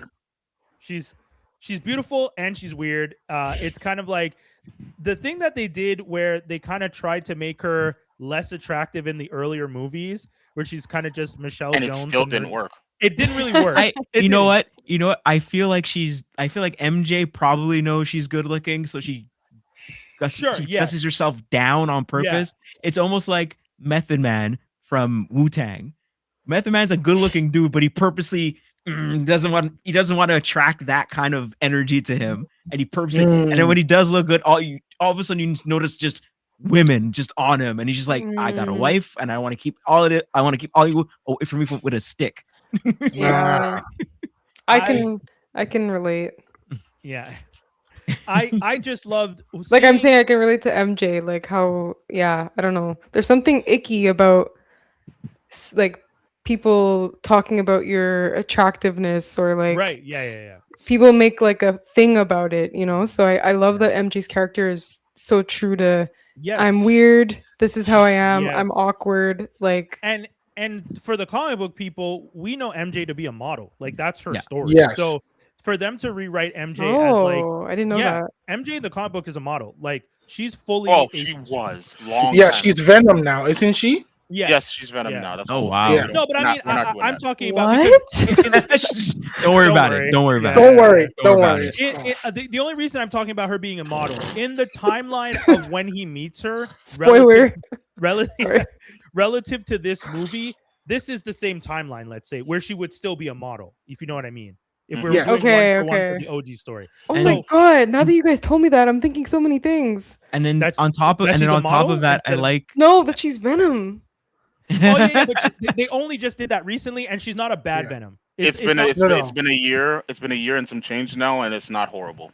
Yeah, Ness, are you thinking Venom like Eddie Brock Venom, like the bad kind guy? of? Yeah. Yeah. No, she brings down. She's gold. Yeah. I mean, Venom in general though is not really bad anymore. Yeah. No, he was eating people's brains. But just the idea of her becoming Venom is like if they were to do that how do we get there? If they were to do that in the movies, that's insane. That would be crazy. I remember someone I'm boycotting. I remember online someone was saying like, that's gonna happen to her. Like, but that was like just a fan rumor nonsense thing. They're gonna make her I doubt it. Yeah, if I'm like Dustin, Daniel? Sorry, I think is the director's name. Right? Sorry. Yeah, Daniel. If I was him, there's no way that I would take that storyline for MJ because it's recent and it's fun, but it's not the direction I would go in. It's not it's also not the direction I think the fans would want for the character. Actually, can I? So there is one thing that they did, and it still has something to do with what we're talking about. Right. There is one thing from recent comics that they did take. Oh yeah? MJ's boyfriend's name is Paul. I thought that wasn't credited though. It was credited apparently in what's it called? In specific screenings of the movie where there's subtitles. Yeah. Whenever he speaks, it says Paul. I don't have any of the pictures. I'm putting my good faith in humanity here and hoping that I'm not being lied to. So do you mean Paul the astronaut? No, that's no. That's Jay Jonah's son. Yeah, that's an entirely in the comic book. Her boyfriend, the one that her everyone ex-boyfriend, who was super dead. He's dead now. Yes. His name is Paul, and we hated him for like 2 years. Yeah, 2 years and a half. Yeah, and by we I mean me. Everyone else did too, but not to my. I was in there. Yeah, people really hated Paul as a character. Yeah, this was stupid. But Paul aside, Zendaya doing MJ in this again. I mentioned it earlier when we talked about the scene she had with Frank and Peter in Frank's hangout. That version of MJ where she's this intelligent, where she's like even the part where she helps him figure out how to fix his inhibitor. Yeah, I thought was that's pretty smart. Like not only that, but also the immediate thing after where she's like, "Hey man, you're wilding with this shit." Yeah. Even immediately after, like they both feel like MJ. Exactly, and it was awesome. It was awesome to witness. Yeah, because MJ is I don't even know how to explain it. Peter Parker in the movies or even in the comic book is a very smart character. That's one of the main factors. He's one of the smartest. Like I think Marvel's smartest is Reed Richards, or it's Lunella. Yeah, sorry. I was gonna say I was about to correct myself. Lunella, Moon Girl, then Reed Richards, then I think it's Tony. I was gonna say, isn't Tony Black Panther? You're right. Black Panther. It's Black Panther, then really? Tony. Yeah. Interesting. And then Peter is like a top 6, top 7. Yeah, he's up there. Yeah. And the fact that MJ in this movie is the one helping him figure out, hey, the way you're doing this is being messed up by some sort of field. And she's just like, she asks him about his goggles. Does it generate a field? And she starts to figure out that what's stopping it. Dum dum, it's on your face and the thing is on your neck. Your goggles or whatever you call them, they would create a field. And then she explains, but it's on your head and it's near the inhibitor. That's why it's overheating. MJ, that is genius. The fact that he calls her a genius to me feels like a pretty big moment because again, she's not supposed to be the genius at this point in his life in the comic books. At this point in his life, she's still a model. So they wrote this differently and they gave us, and that's one of the things to the credit of the writers, they gave us a Jean Grey that is not about that. Don't mess with me. She's not about that life. Like, don't fuck with me. I will take you down. They gave us an MJ that is as smart, if not smarter than Peter in some senses. She can see the problems that Peter's too close to figure out for himself. Peter is like, I'm a smart guy. These goggles, this inhibitor, I'm all good. She's just like, yeah, but homie, radiation, this thing all on your head. Bong, I figured it out. She's thinking of the small potatoes and he's too busy thinking of the big potatoes. It sounds like you want to move on to one more character before we. Yes, I do. Before we move on, I want to say one thing. Yeah. Remember, Frank Castle likes nobody. He likes MJ. Yeah. And she was just being herself. He wasn't like, oh wow, she's hot. He's just like, yo, she's funny. I like her. And she likes keeps him. you in check. She likes him. And she also a little broken, a little weird. Of course you do. Like, I don't remember. Is I love the character development they did with MJ in this, but I don't remember in the last ones if she had that much character development. She did, but you got to remember she was also a teenager. She was also a teenager in love with this other teenager, and that teenager she's in love with is also a superhero. So I know. I just remember in the last ones, like they never really did her character justice. I feel like it was always like she's just the girlfriend. They do it better in No Way Home, and they get there in Far From Home. But they don't. But I'm talking about like the past. The past. Same problem. Yeah, same problem. Yeah, girl. The previous. Unless we're talking about Sam Raimi. No, like the previous movies. The previous movies with like the Tobey Maguire ones. Yeah, sorry, Tobey Maguire, Andrew Garfield. Like, I just feel like MJ was always like. Well, it's MJ and then it's Gwen Stacy. MJ. Oh yes, it's Gwen. I forgot. Gwen is better. Yes, sorry. Gwen actually has a character, and MJ is just. I'm gonna say it like this. MJ in those movies was an antagonist. I don't want to hear nothing about it. Yeah. She was an antagonist in those movies. I'm sorry. I'm just happy that in this one they're like giving her justice and they're actually doing her character properly. And again, remember, Frank had to shoot someone before he called them his best friend. Yeah. Shoot someone they had to survive before he called them their best friend. Remember that. And cry. Yeah. And can I just say, I love seeing Tom and Zendaya on screen. Yes. I am a fan. I am a fan of the couple. And and I know we all laugh about it, but didn't every Spider-Man date their Mary Jane? Yep. Toby dated Kirsten Dunst, except Shameik. Andrew. Shoot! Yeah, the love that. And Andrew dated Gwen. Wait, who? What'd you say? Don't say his name. Don't say his name. Shameik more. Oh shit! Watch something's going to happen, and we're going to talk about it next week. Don't you have to say his name 3 times in a row, and he'll. Don't do it. Yeah, they've all dated, and so there is some chemistry, and the fact that these two have lasted the longest, it kind of goes to show. They're the first ones married. Yeah, true. I gotta say, they sealed the deal. I can't pretend like they're not married anymore because this man's been running around calling her his wife every chance he gets. Mind you, meanwhile, I would too. Tobey Maguire is out here sharing vapes with Ice Spice. So you know what? Hey, listen, we can all do whatever. We can all do whatever you want, Spider-Man. I'm good. Did I share you guys that hard picture of all three Spider-Man just dressed in black, standing on top of a Porsche? No, I don't know that one. I don't think I shared that picture. I'll share it in the chat. Go on. Okay, so let's talk a little bit about this scene, because this is the scene where, first of all, the fact that this scene is for Peter the going to meet Black Widow Yelena at her office, quote unquote, which is a Russian bathhouse. Yes. And her immediately disarming him by being like, you won't take off the mask. Defeats the whole anonymous thing, even for your girlfriend or boyfriend or whatever. The super graphic artwork, have you seen it? She starts like, she just plays Rule with 34. She just starts talking about Rule 34. Yeah, that threw me off. Her talking about Rule 34 threw me the fuck off. Yeah, her being like the one with 10 Mysterios, like, yo, and she's like so deviant art and messy. everything.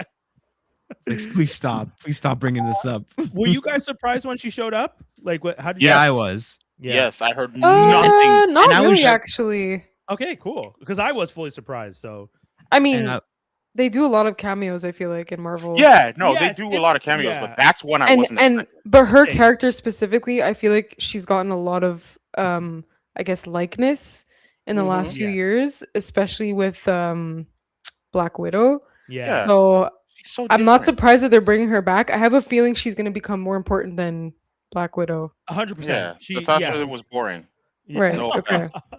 No, I'm not a fan of Scarlet either. So Scarlett Johansson. I mean, as someone who hasn't read the comics, you are hitting the nail on the head, because all the stuff going forward with the new Avengers, they're pretty much making her the leader. Yeah, you can tell like the way they're setting it up. Yeah. So I wasn't when I saw her pop up on the screen, I was like, okay, makes sense. Like I'm not surprised. And I would say the Marvel Studios taking full advantage of their deal with Sony and being like, hey, we're gonna drop Frank in this, we're gonna drop Yelena Black Widow in this, we're gonna drop Hulk in this, we're gonna put all these characters, we're gonna start our mutants in this. Like, you guys have the biggest IP in our Marvel universe, and we're gonna use that to push the faces of these characters forward for the general public, because like they're at $1.05 billion already. And I don't think that's all of us going to see it twice. Like, I'm sure a lot of people have seen this movie. A lot of haters. Can I say one thing? Yeah. Can I say one thing about the cameos? I don't.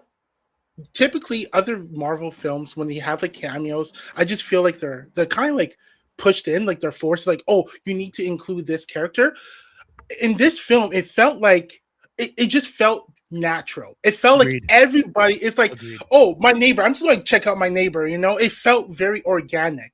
Yeah, and I really appreciate that. So yeah, that is I think I like that Peter kind of learned from when from the first movie onward. He's like, okay, normally, like if before I want to be the superhero, I want to be the big guy taking on all these dudes, and now he's like, I can't tell if this is an Avengers thing. I still kind of know how to contact them technically, even though they're under new management. I'm gonna check with them. And then she's like, no, this is street level stuff. This ain't us, fam. Whereas the new Avengers are focused on big potato stuff. That's a very valid point. I think like that was one of the things I loved about that scene, where it's kind of a breakdown of, hey, I'm happy you came to me, but what you're talking about is, and this is the role that Tony played last time, when he was just like, hey, you're trying to handle like it's a medium potato thing, but the cops can handle this. So it's not even medium. It's a small potato thing that you don't even have to worry about. Sorry, Mike, you had your hand up. No, it's cool. I just wanted to add one thing, just one thing about the new Avengers. Most of you niggas have guns. What do you mean by big potato stuff? Because Yelena, you're cool as hell, personality wise. You're cool as hell. You got darts and guns and shit. Ghost, it can turn intangible and invisible. Gun. Fucking US Agent had a taco for most of that movie. And Red Guardian is the only one. Red Guardian is the only one that I will give credit to, because he's the Captain America of the team. Yeah. Right? Forget John for a second, because again, John. But Red Guardian, right? Like, okay, those two, fine. They're two Captain Americas. Fine. Let's say that. They're the only ones with the actual superpowers. Yeah. the other one who would be doing more is Sentry, but he's depressed. Yeah. You know what I'm saying? So what big potatoes are you motherfuckers handling? Because from what I'm seeing it, Spider-Man's handling the big potatoes. Y'all motherfuckers, Yelena, you're at the spa. Yeah. I love your office. I love what you've done with the place. You're at the spa. Like basically the new Avengers are the Suicide Squad. Yes. Yeah. Like how are these guys supposed to take on Superman? How are they supposed to take on Green Lantern? Like doesn't make any sense. I mean, if they do stick to the comic books again, and I know I've said that a few times, they're gonna figure out how to unlock Sentry. It's kind of the same way the Avengers unlocked the Hulk every once in a while. Like you have this, but they still had Thor. I know. I'm just saying, like, unfortunately for this team, they don't have a Thor. They have Sentry, and Sentry is their essentially nuclear option, and they're gonna have to figure out a way to get Bob to like, hey, homie, this is where you gotta step up because. And also on top of it, if you have a Superman in any story, you have to depower them because your story would end at the beginning. Yeah. I think we got to jump into Peter before because I know we're probably going to wrap up pretty soon. So let's talk about. I liked when his toes came up.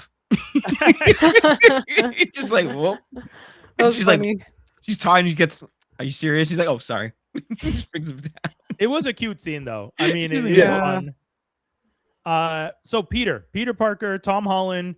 I mean, he does it again, guys. Yeah. I think he told them like, I want there to be a lot of meat on the bone here. I want it to be darker. I want Peter to be going through stuff so like, people can give a crap. And one thing I would just say before Mike continues, I would just say I wouldn't say dark. I would say more human. Like a very, very grounded human story. Yeah. Yeah. I feel like if they messed it, I feel like if they messed it up, that you could have put the song. And so you had a bad day. You're taking one day. Like, you could have just ruined the whole thing. Yeah, but they didn't. And I was like, I appreciate it more. Yeah. I'm just gonna say what we're all thinking. All right. Tom Holland, you staying in that suit until you 70, white boy. You're not going nowhere. You're not going nowhere. I want to see Miles, but you're gonna be hanging around the corner. All right. Fuck you, Jackman. You are staying in that suit until you're 80. I want to see Spider-Man reign. All right, you're not going anywhere. I mean, I agree. I think one of the things that is interesting is Marvel is smart enough to cast relatively young actors for certain roles. Sadie being 24, going into Jean. I know Skinny and I have talked about it a few times that if the timeline for them making X-Men movies is one every 2 to 3 years, which is ideally what they would probably want, or even crossover events, she's 24 now. By the time they do 3 films, we're looking at 11, 12 years. She's 36. That's feels like a perfect age for an older, more mature Jean with kind of one of the major crossover stories. And then, next phase. I will say, and I hope I'm given grace when I say this because I don't mean it in a bad way, but Hollywood being what it is, if Sadie gets married and decides she's going to have kids and there's that break, we're going to have to time things very well to kind of fit that schedule. Because she's 24 now. By 36, maybe she wants to have kids. Maybe she never wants to. I don't know. I'm not going to speak for her. But if this is a part of the decision making, you guys need to start having conversations. It's weird and it's kind of crazy, but she's you got to probably start thinking about it. Yeah, because she's signed for 5 projects supposedly, is what the rumor was. I don't know if that's confirmed. But if she signed for 5 projects, I don't know if this one includes. So there's 4 more, or if there's 5. But that gives her 5 projects, so it could be in the span of 10 years. Right. Okay. It's like how push it back for the next 20. Yeah. But I mean, are we gonna because I'm 43. At 63, am I watching a 44-year-old Sadie Sink play Jean Grey? Why wouldn't you? At 40 something, I'm doing it. Yeah, what do you mean? We say that now, but the 20-year-olds watching the movies might not want to be watching a 45-year-old. Blow them up. Okay. I'm just saying. Said I hope you said blow them up, not blow them up. He said, Oh wow. He said it. Okay. He said it. Remember now the marketing is going towards the newer crop of people. Yes. It's not even us. Yes. It's not even the millennials. The millennials are out. Now they're 100%. bringing in the back doors. Dude, back it's not rooms, even the they're Gen bringing Z. they're bringing all that stuff, man. We're old hat. Elder Gen Alpha is like 14. They're going for them in like 4 years. Yeah. Like when the first X-Men movie comes out, Gen Alpha are going to be 18 or 17. That's who they're going for. They're not thinking money, about us. Like we're over. Like, and I get that. I'm the okay lowest end of Gen Z they're thinking about, probably. Right. Like, so I'm interested in seeing what we're gonna do and I know we have this conversation all the time. Hugh Jackman as Wolverine. I think we need to switch out our Wolverine. I know he's great, and I know definitely. He wants to do it until he's too old. Sorry, I was talking about this today. Yeah. No, I'm saying he's great. He's fantastic. I love him. Get him out of there. Yeah. If you're casting Sadie as Jean Grey, if you're casting, we need a younger. Yeah, Samara Weaving as Emma. You have all these other actors. Kaylee is supposedly going to be Rogue, which I don't want, but if it is what it is, we'll see. But if these actors are playing those roles, Wolverine has to match that energy. Or, and I've said it before, and I know I got some hate for it, but if you are still going to use Hugh Jackman, at the very least, and I get it, millennials are going to hate me, but at least go with the X-Men Evolution route and have him be an instructor or some shit. I don't need another Wolverine, Jean Grey, and Cyclops love story. I get it enough in the comics, and they won't shut up about it in X-Men 97. Give me something else. Yeah. God. So who would be his new love interest? Storm. Next question. Oh, let's do this. Yes. But what about T'Challa? Oh, he's gone. Shit. What about the fuck? Remove that stop. I know. We talked about it a little bit last week. David Johnson cast as T'Challa number 2. So technically, but some of the people have been saying they're hoping that Coogler brings in Storm in Black Panther. And that if you're going to do Storm in Black Panther when she's younger, she's going to meet that T'Challa, and that's which who she is might end up completely fair. Well, Toussaint, but good enough. Yeah, I'll take it. Toussaint. I'll take whatever. It would be cool. It would. I mean, it at this point it would be smart to introduce mutants in all the other things. Spread them around. By the time you get to them having their own movie, you've seen Jean here, you've seen Storm here. You see Cyclops and I want to Emma. see Nightcrawler somewhere. Yeah. Yeah. I mean, we know that we're gonna. The conversation is D23. We're gonna get the full cast. That's the soon. Conversation's been, and they're most likely. When is D23? I'm looking it up already. And I know people have been also saying that August 14th. So that's next week. Wow! Holy shit! That's crazy. Oh shit! Should we make predictions for? Wait. Well, we made our list. Okay. So I did my list actually. If you guys want to name yours, are we stopping talking about Peter Parker? We moved on. Well, final takes on Peter Parker. How did you guys feel with Peter Parker? His performance? How do you? I'm gonna let everyone else speak before I explode all over the screen. Phrasing organic web spewing all over the screen. I think Tom is great. I love him as Peter Parker. Yeah. But my heart is with Toby. I don't know why. I don't know why. You never forget your first. I don't know why. Never forget your first. I can't. He just. I don't know. Tom is too good looking. That's the point. Wait. No. I would say Andrew is more good looking than Tom. No, I don't think so.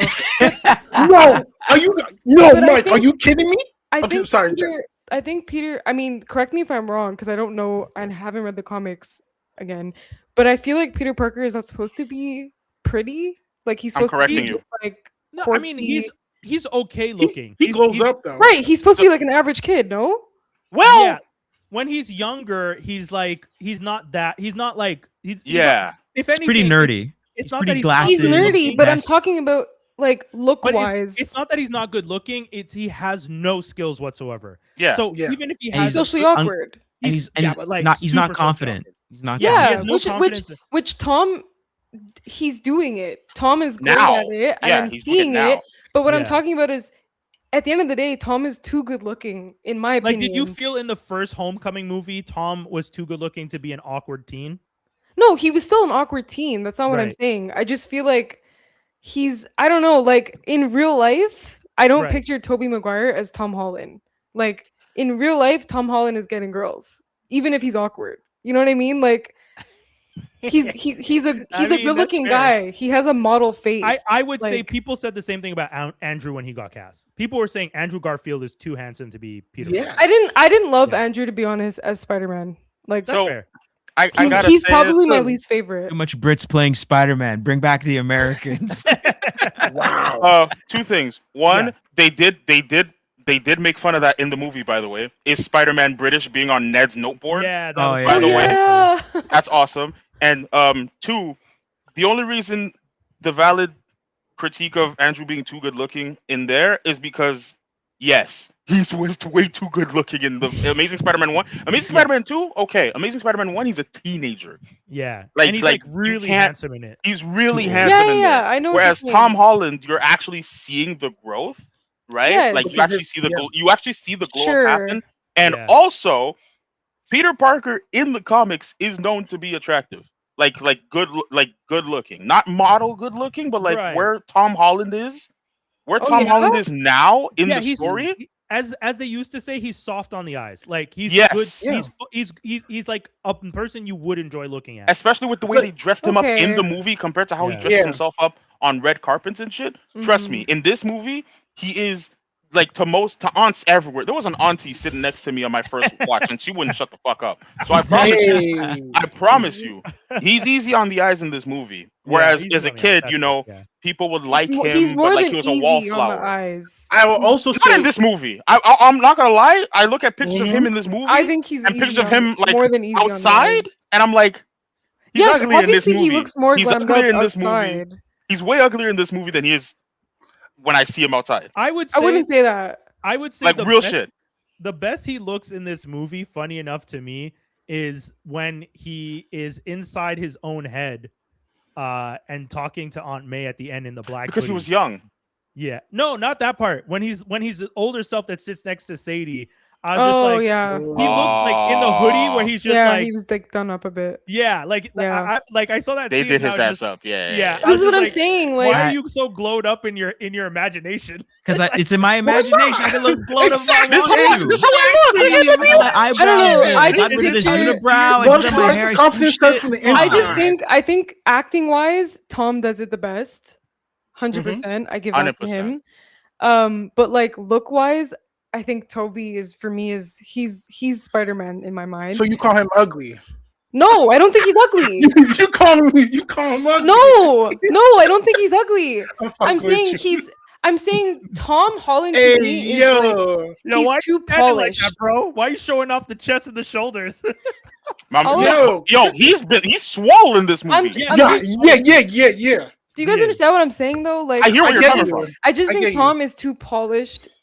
I'm not saying he's not doing a great job. He's a great Spider-Man. I think he's the best Spider-Man. It's just like Toby is maybe I'm biased because it's the first Spider-Man that I grew up with. Yeah. Toby is like, to me, that's what Spider-Man looks like. Andrew was my least favorite. Tom plays it the best. This motherfucker looks like he's look maxing with the but jaw. He's polished. Look at that. I'm not gonna lie. I do hear where she's coming from because I didn't have a Spider-Man. Okay, when the Tobey Maguire movies came out.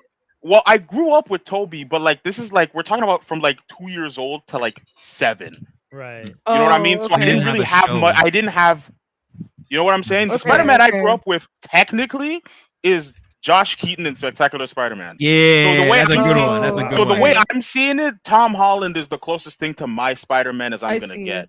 Because when I was in high school, when Amazing came out, I was 12.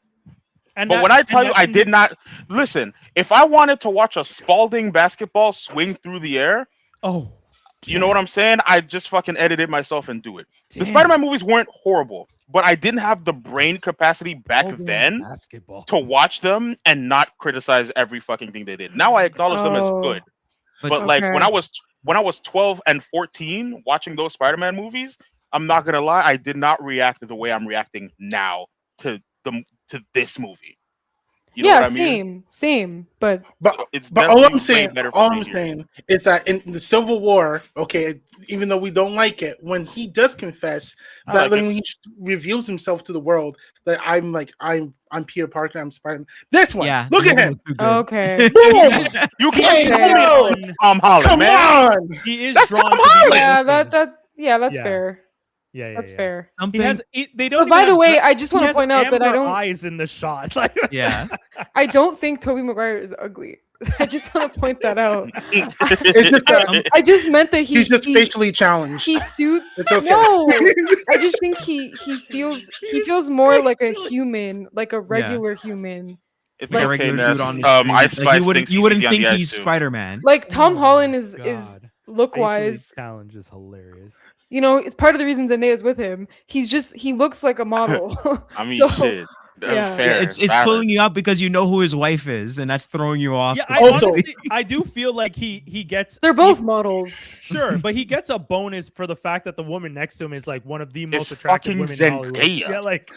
Yeah, by default, we all have to think like Zendaya's not gonna pick someone who's lesser than her. So Tom has to, at minimum, be kind of good looking. I can't even fight it no more. I'm letting it go. You know, that talks about how it should have been me. It should have been me. I'm not even fighting it no more. Yeah, we're gonna get roasted for talking about how handsome Spider-Man is for like. I don't give a fuck. He's a beautiful man. I'm pansexual. I don't give a fuck. Also, can I just say one thing? I don't know about y'all, but I was looking at Zendaya. I was like, her skin is fucking flawless. How did they do that? Always. I know it's every angle. Every angle. I was like, oh my. Look, hands down, you are bugging if you do not say that. If you don't think that Zendaya is one of the most beautiful humans alive, she's beautiful. They finally know how to shoot us properly. I have seen some takes online. I mean, that's all I'm gonna say. I know that since Dune 2, since Dune 1, they figured out how to shoot us properly. Beauty is a subjective thing. I get that, but objectively, as a society, we have elements of aesthetic that we as a people find beautiful. And she meets most of those criteria. So that's why it's just like, you could be upset, but like, how are you going to pretend like she's not good looking? Like, that's a weird, crazy thing. Like I said before, I'm not like attracted to her in that way, but like, I can say, damn, like you can still acknowledge beauty. Yeah, exactly. You are a beautiful human being. Oh my God. That's just something we always got to remind people, because people are just like, well, if you think they're beautiful, you want. It's like, I don't need to want to be with someone just to be able to tell. They're good looking. Like again, similar thing. Tom is handsome, and I don't want to sleep with Tom. But but like, by God, when this man is looking down the hallway and he can sense the shot coming right before, and he does, and he's mocking me the whole time. He does this particular face to the screen. It feels a little crazy for people to not be like, okay, well, he is good looking. He's looking straight at me. Oh damn! I can't. Yeah. You won't let me pull it up because I've posted too many times from the thing. Oh. we talked about his good looks way too much. It's now mad at us. Something I wanted to bring up real quick while you're trying to pull that up is the scene where Peter's talking to Jean, and like, you know, she just finished talking to Aunt May. Yeah. That scene where he's talking to her, it really reminds me of Justice League Unlimited epilogue, where Batman speaks with Ace. And he's like, I know you're. He's like, I read your mind. I know you're. You know I'm gonna die, and you're not gonna use the thing. Nope. It's like, what do you want? Can you just stay with me? Yeah, I got you. Don't worry. You know, like it reminds me of that scene where he's just listening to her. He's like, hey, I know what you're going through right now. And she reads his mind, and it's like, yeah, you do. That's what Spider-Man does. That's what most superheroes should be doing. But you know, I'm glad that we get the very few superheroes like, you know, Spider-Man, Superman, Batman, who do that thing and just remind people what superheroes are supposed to be doing. You know, they're looking out for the little guy. That's this movie is basically Superman versus the Red Pill. I mean, Peter needs to go out and touch grass. Yeah, I feel like the only character we didn't get to talk about as much was the true villain of the story, Ned. Metzger. Oh, Bill Metzger. Bill Metzger. Yeah. I mean, I like Tremel's performance. I really thought good. he was incredible. Even though if it's very limited scenes, it's all in his face with him. That's the thing. Like he's the type of actor where it's just you like doubt yourself when he talks to you. Yeah. Oh man. Yeah. You know what I mean? Like with the hand showing up and also them playing with the past villains' weapons. I was like, that's evil nigga shit to do, but you're talking me down. So I'm inclined to believe you.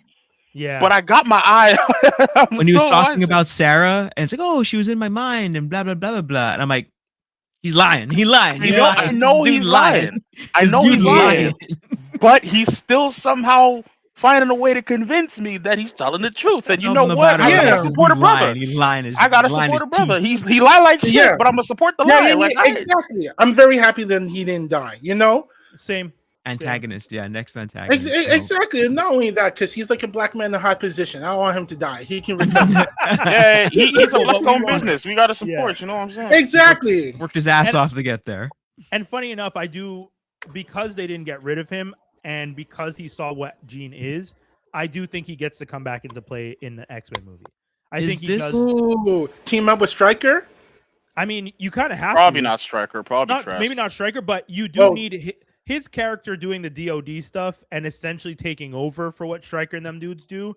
Like it makes sense that he's that character now. Yeah, it's especially be the MRD because he saw that she evolved and he's just like, oh, she's a bigger threat now. So either he wants to capture her to control her, or he's like, yo, we got to put her down. She's too dangerous. So, or we have to control her. I think that's the bigger thing. But I have one question. Controlling her would be better. Yeah. I have one question. How did he know? Like, how did he know? How did he find Jean and her sister? Yo, thank you. I will say, yeah, I will say, the mom snitched. Some of the minor. Oh, maybe. Oh, that's a shit. Or you no. Yeah, the mom didn't snitch. We're here. We're here to help your daughters. We're here to help them. Yeah, but the mom wasn't fucking with them, so maybe she did snitch. That actually does make sense based on how they were talking about the mom on the. And we've already seen that they have the ability to track power usage. True. Yes. They have been able, like they were just playing at the park, jumping into strangers' bodies. Which, by the way, invasion of my privacy. That's the only thing I didn't fuck with. Other than that, you're not hopping in this body. Do you see how to maintain it myself? But you see how Spider-Man was talking to Mary Jane and he told her, like, yo, I just want to let you know that she was in your body. And, like, you obviously, some people are going to roll their eyes and be like, oh, my God. They obviously had to force that. No, that's a good But that was good. I thought it was good. That was good. That was by the way, straight to the camera, just a reminder, what Peter did with her was about consent. And it's the right thing. And if you watch that scene and you're like, oh, and you rolled your eyes, you have a problem. Because you're swallowing lead. Yeah, he knew it was wrong to just kiss her when she wasn't in control of her body. That's all. It's that simple. Now Jean needs to apologize. Jean needs to apologize to Peter. Actually, now that we're talking about it, let's run that back. But what do I know? It was also cool that like when he was hanging out with them and they're all like chilling and friends and they're joking and they're making the references and stuff, and like MJ was like, "Man, you guys are acting like your best friends." Like I could see how this is. Picture of them. Yeah, that was so cute. And at the end, when he does the handshake, and Red's like, "Oh, okay, bro!" I was like, the major internet debate. Let's have the last. Let's end it off with this. Okay. I've been in many threads online with people discussing: did Ned remember Peter at the end of the film? No. Okay, so no. Anyone else? Anyone else's take? I wanna say no, but I think the handshake, he was like, do I know? Like, okay, something. I don't think he remembers. Oh, sorry. Continue. Sorry.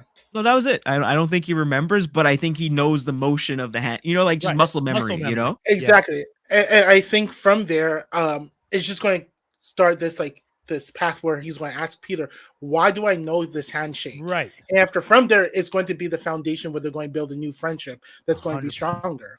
I'm gonna hop in real fast. And this is for you, internet, okay? If the fucking true love's kiss thing didn't work, right, and we're expecting a dap up to do the trick, two things. One, you niggas are lame. Read better stories. And two, how weak, how down are we putting down Doctor Strange's casting ability for that to be the one fucking weakness? That muscle memory will somehow go from oh shit, and then stuff happens. No, they erased the existence of an entire person from the minds of everyone that's everything down from ever interacted with him to everyone who's ever crossed his fucking eye line in the past. And you're gonna tell me that muscle memory is what's gonna kick it back in motion? Because it's only going to work for that specific person? Come on. Especially because I would point out that Jean said there is nothing about you in here There's whatsoever. nothing about you in here. If anything was to change, there would have been some... To be fair, she could have lied just to egg him on, which is fair. But I'm not going to lie. If you have the ability to go in people's heads and you tell me this person has no thoughts of me in there, I'm going to believe you because you're already in there. But what if Jean isn't super perfect? Because again, does she ever go into Metzger's head at all? Yeah, in the movie. So she went in and she keeps bugging him about BMAX. Yeah, but he doesn't. Yeah. But he doesn't know what it is. But obviously, she's in denial. Yeah, that's what I mean. Like she keeps yelling it at him, and he's like, "I don't know what you're talking about. You were in my head. I don't know what you're talking about." Just to find out that her sister got boomed, and the last fucking thing she saw was Ventmax. Yeah. Above the fucking and the ceiling, which is the only thing that broke my heart. That made my heart sank to my ass. That shit was horrible to see. That was brutal. Small notes. We didn't get Daredevil as people were hoping. That's fine. I'm okay with that. That's fine. That'll be too much. I did feel that we disrespected. He's in jail. I did feel like we disrespected the Hand a little bit. The hand being like 16. The hand being 16. Half and half. I'm with you. Half and half. Yes, okay. The thing I'll give you I'm with yesent on that. The thing I'll give you with the Hand. The thing I liked about them in this movie is that it was a lot of wire work. Like if the stuff they were doing was practical, it was a lot of like wuxia wire work, and I was like, ooh, this is so good. Gimme. It looked super cool. It just, as a fan of the Hand and knowing that the Hand, Devil's Reign, Daredevil taking over, Wilson Fisk running them at one point, Elektra running, and what they stand for and what they are. They sound weak if there's three white people running them. They look really bad in this movie. Like it looks like a bunch of teenagers from the 80s movies. Anti-teenagers, Can I say something about the Hand real quick? I like it when they're just your throwaway ninja niggas. I don't need the Daredevil shit. I don't need the Daredevil shit where they summon a demon to take control of him and now he's the lead. No, fuck all that. I want the Hand to be, yes, they do crime stuff and whatever. Yeah. But at base and the sum of it all is those niggas are ninjas and I want Luke Cage to fight them niggas and that's it. That's it. That's all I need. That's all. Unless you take me to fucking Japan and the Hand is a much bigger deal there, perfect. Nigga, you are in New York. You just called it. Watch, it's going to happen. It's going to happen. But, like, you're in New York, okay? The biggest deal that people have to deal with in New York is the meth head at the bodega trying to ask for a sandwich the Aki way. That's you don't need to worry about. No. The biggest thing they have to deal with in New York in the MCU is the Hulk. When's the next time the Hulk gonna go off? We talk about the Hulk and Knicks fans are about equal, so I think we're kind of here. With the Hulk, I felt really bad, like that how Damage Control covered it up. Oh, he went crazy. Yeah. They always that's what they're doing with everybody. That's what they're doing with everybody. Everyone that got controlled by Jean, they just cover. Oh, they went crazy. Yeah, they do it, but they do it in the comics. They cover it up with the Hulk all the time. Quick, I said this to my partner when I was rewatching it before. Mm-hmm. When Peter says, Bruce, it's Peter. Mm-hmm. Why the fuck would he know who he... I think I got you on that. Okay, because I think I got you on that. Because the last time we saw Savage Hulk was when he got his ass whopped by Thanos. Yes. Okay. Yes. So hear a brother out, okay? I'm gonna do this as quickly as I can. Hear a brother out. I think that when the No Way Home stuff happened and the mind wipe happened, Bruce and Hulk were one being. And they were mainly Bruce in that moment. Right. We kept Bruce's brain and Hulk's strength. Right. Yes, we got Hulk's brawn and Bruce's brain. Right. Bruce's brain is what forgot about Peter. But the Hulk wasn't there. Right. You know what I'm saying? Okay. The Hulk wasn't there, and technically speaking, the first time the Hulk meets Spider-Man is when the Hulk is still a subconscious thing in the Avengers Infinity War, let's say.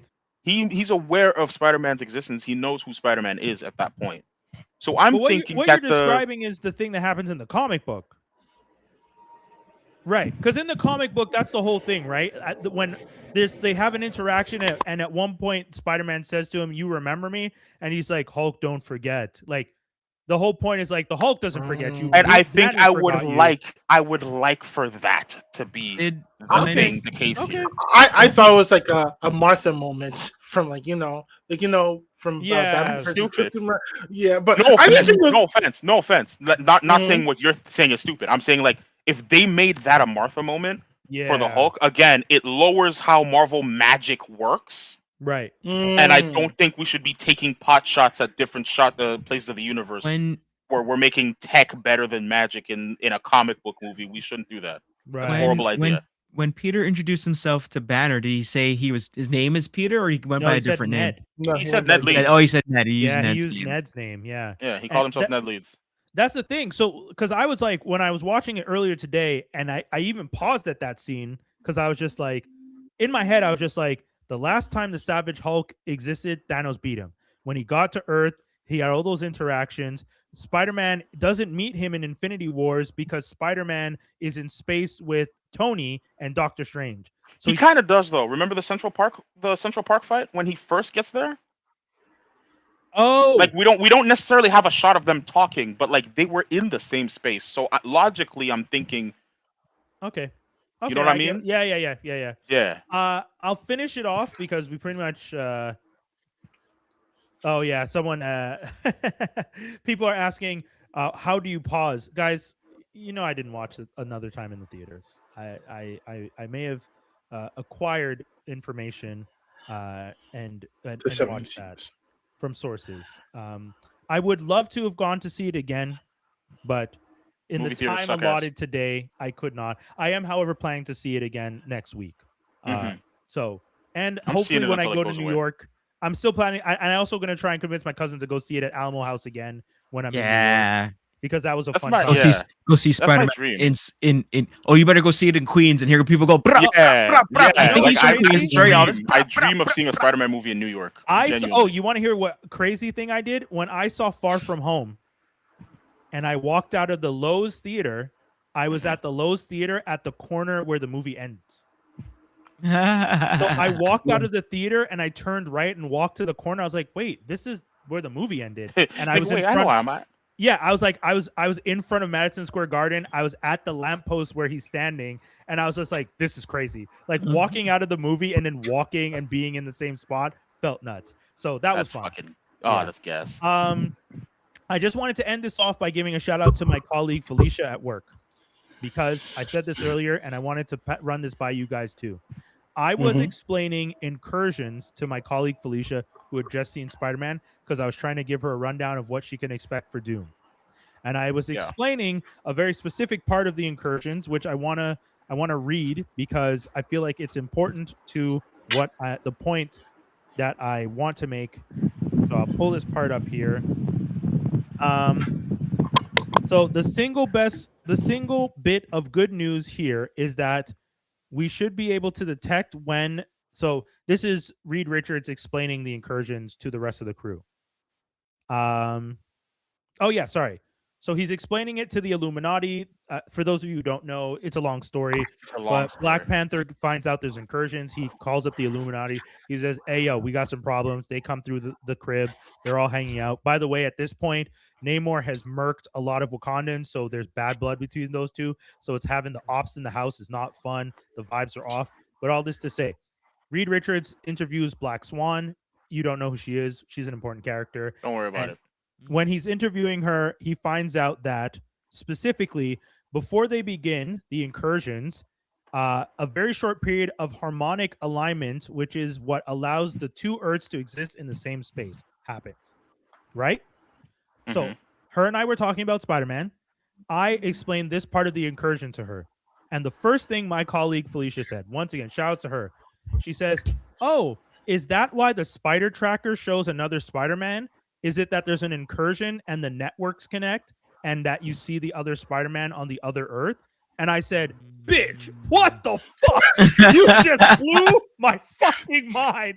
You figured it out. She said that. Now, I don't know if that's what's happening, but the fact that she came to that so quick and it fits exactly what you could think with what's happening with Doom felt crazy. So can I dap up Felicia because I just Yes. want to bring up that she might actually be super right, because when you see that end credit scene, right? Yes. The post end credit scene, and it shows that specific image. Yes. Before it shows that image, there's a bit of a distortion effect. Yes. That looks damn near similar to the way the distortion effects are shown in the Spider-Verse movies. Yes.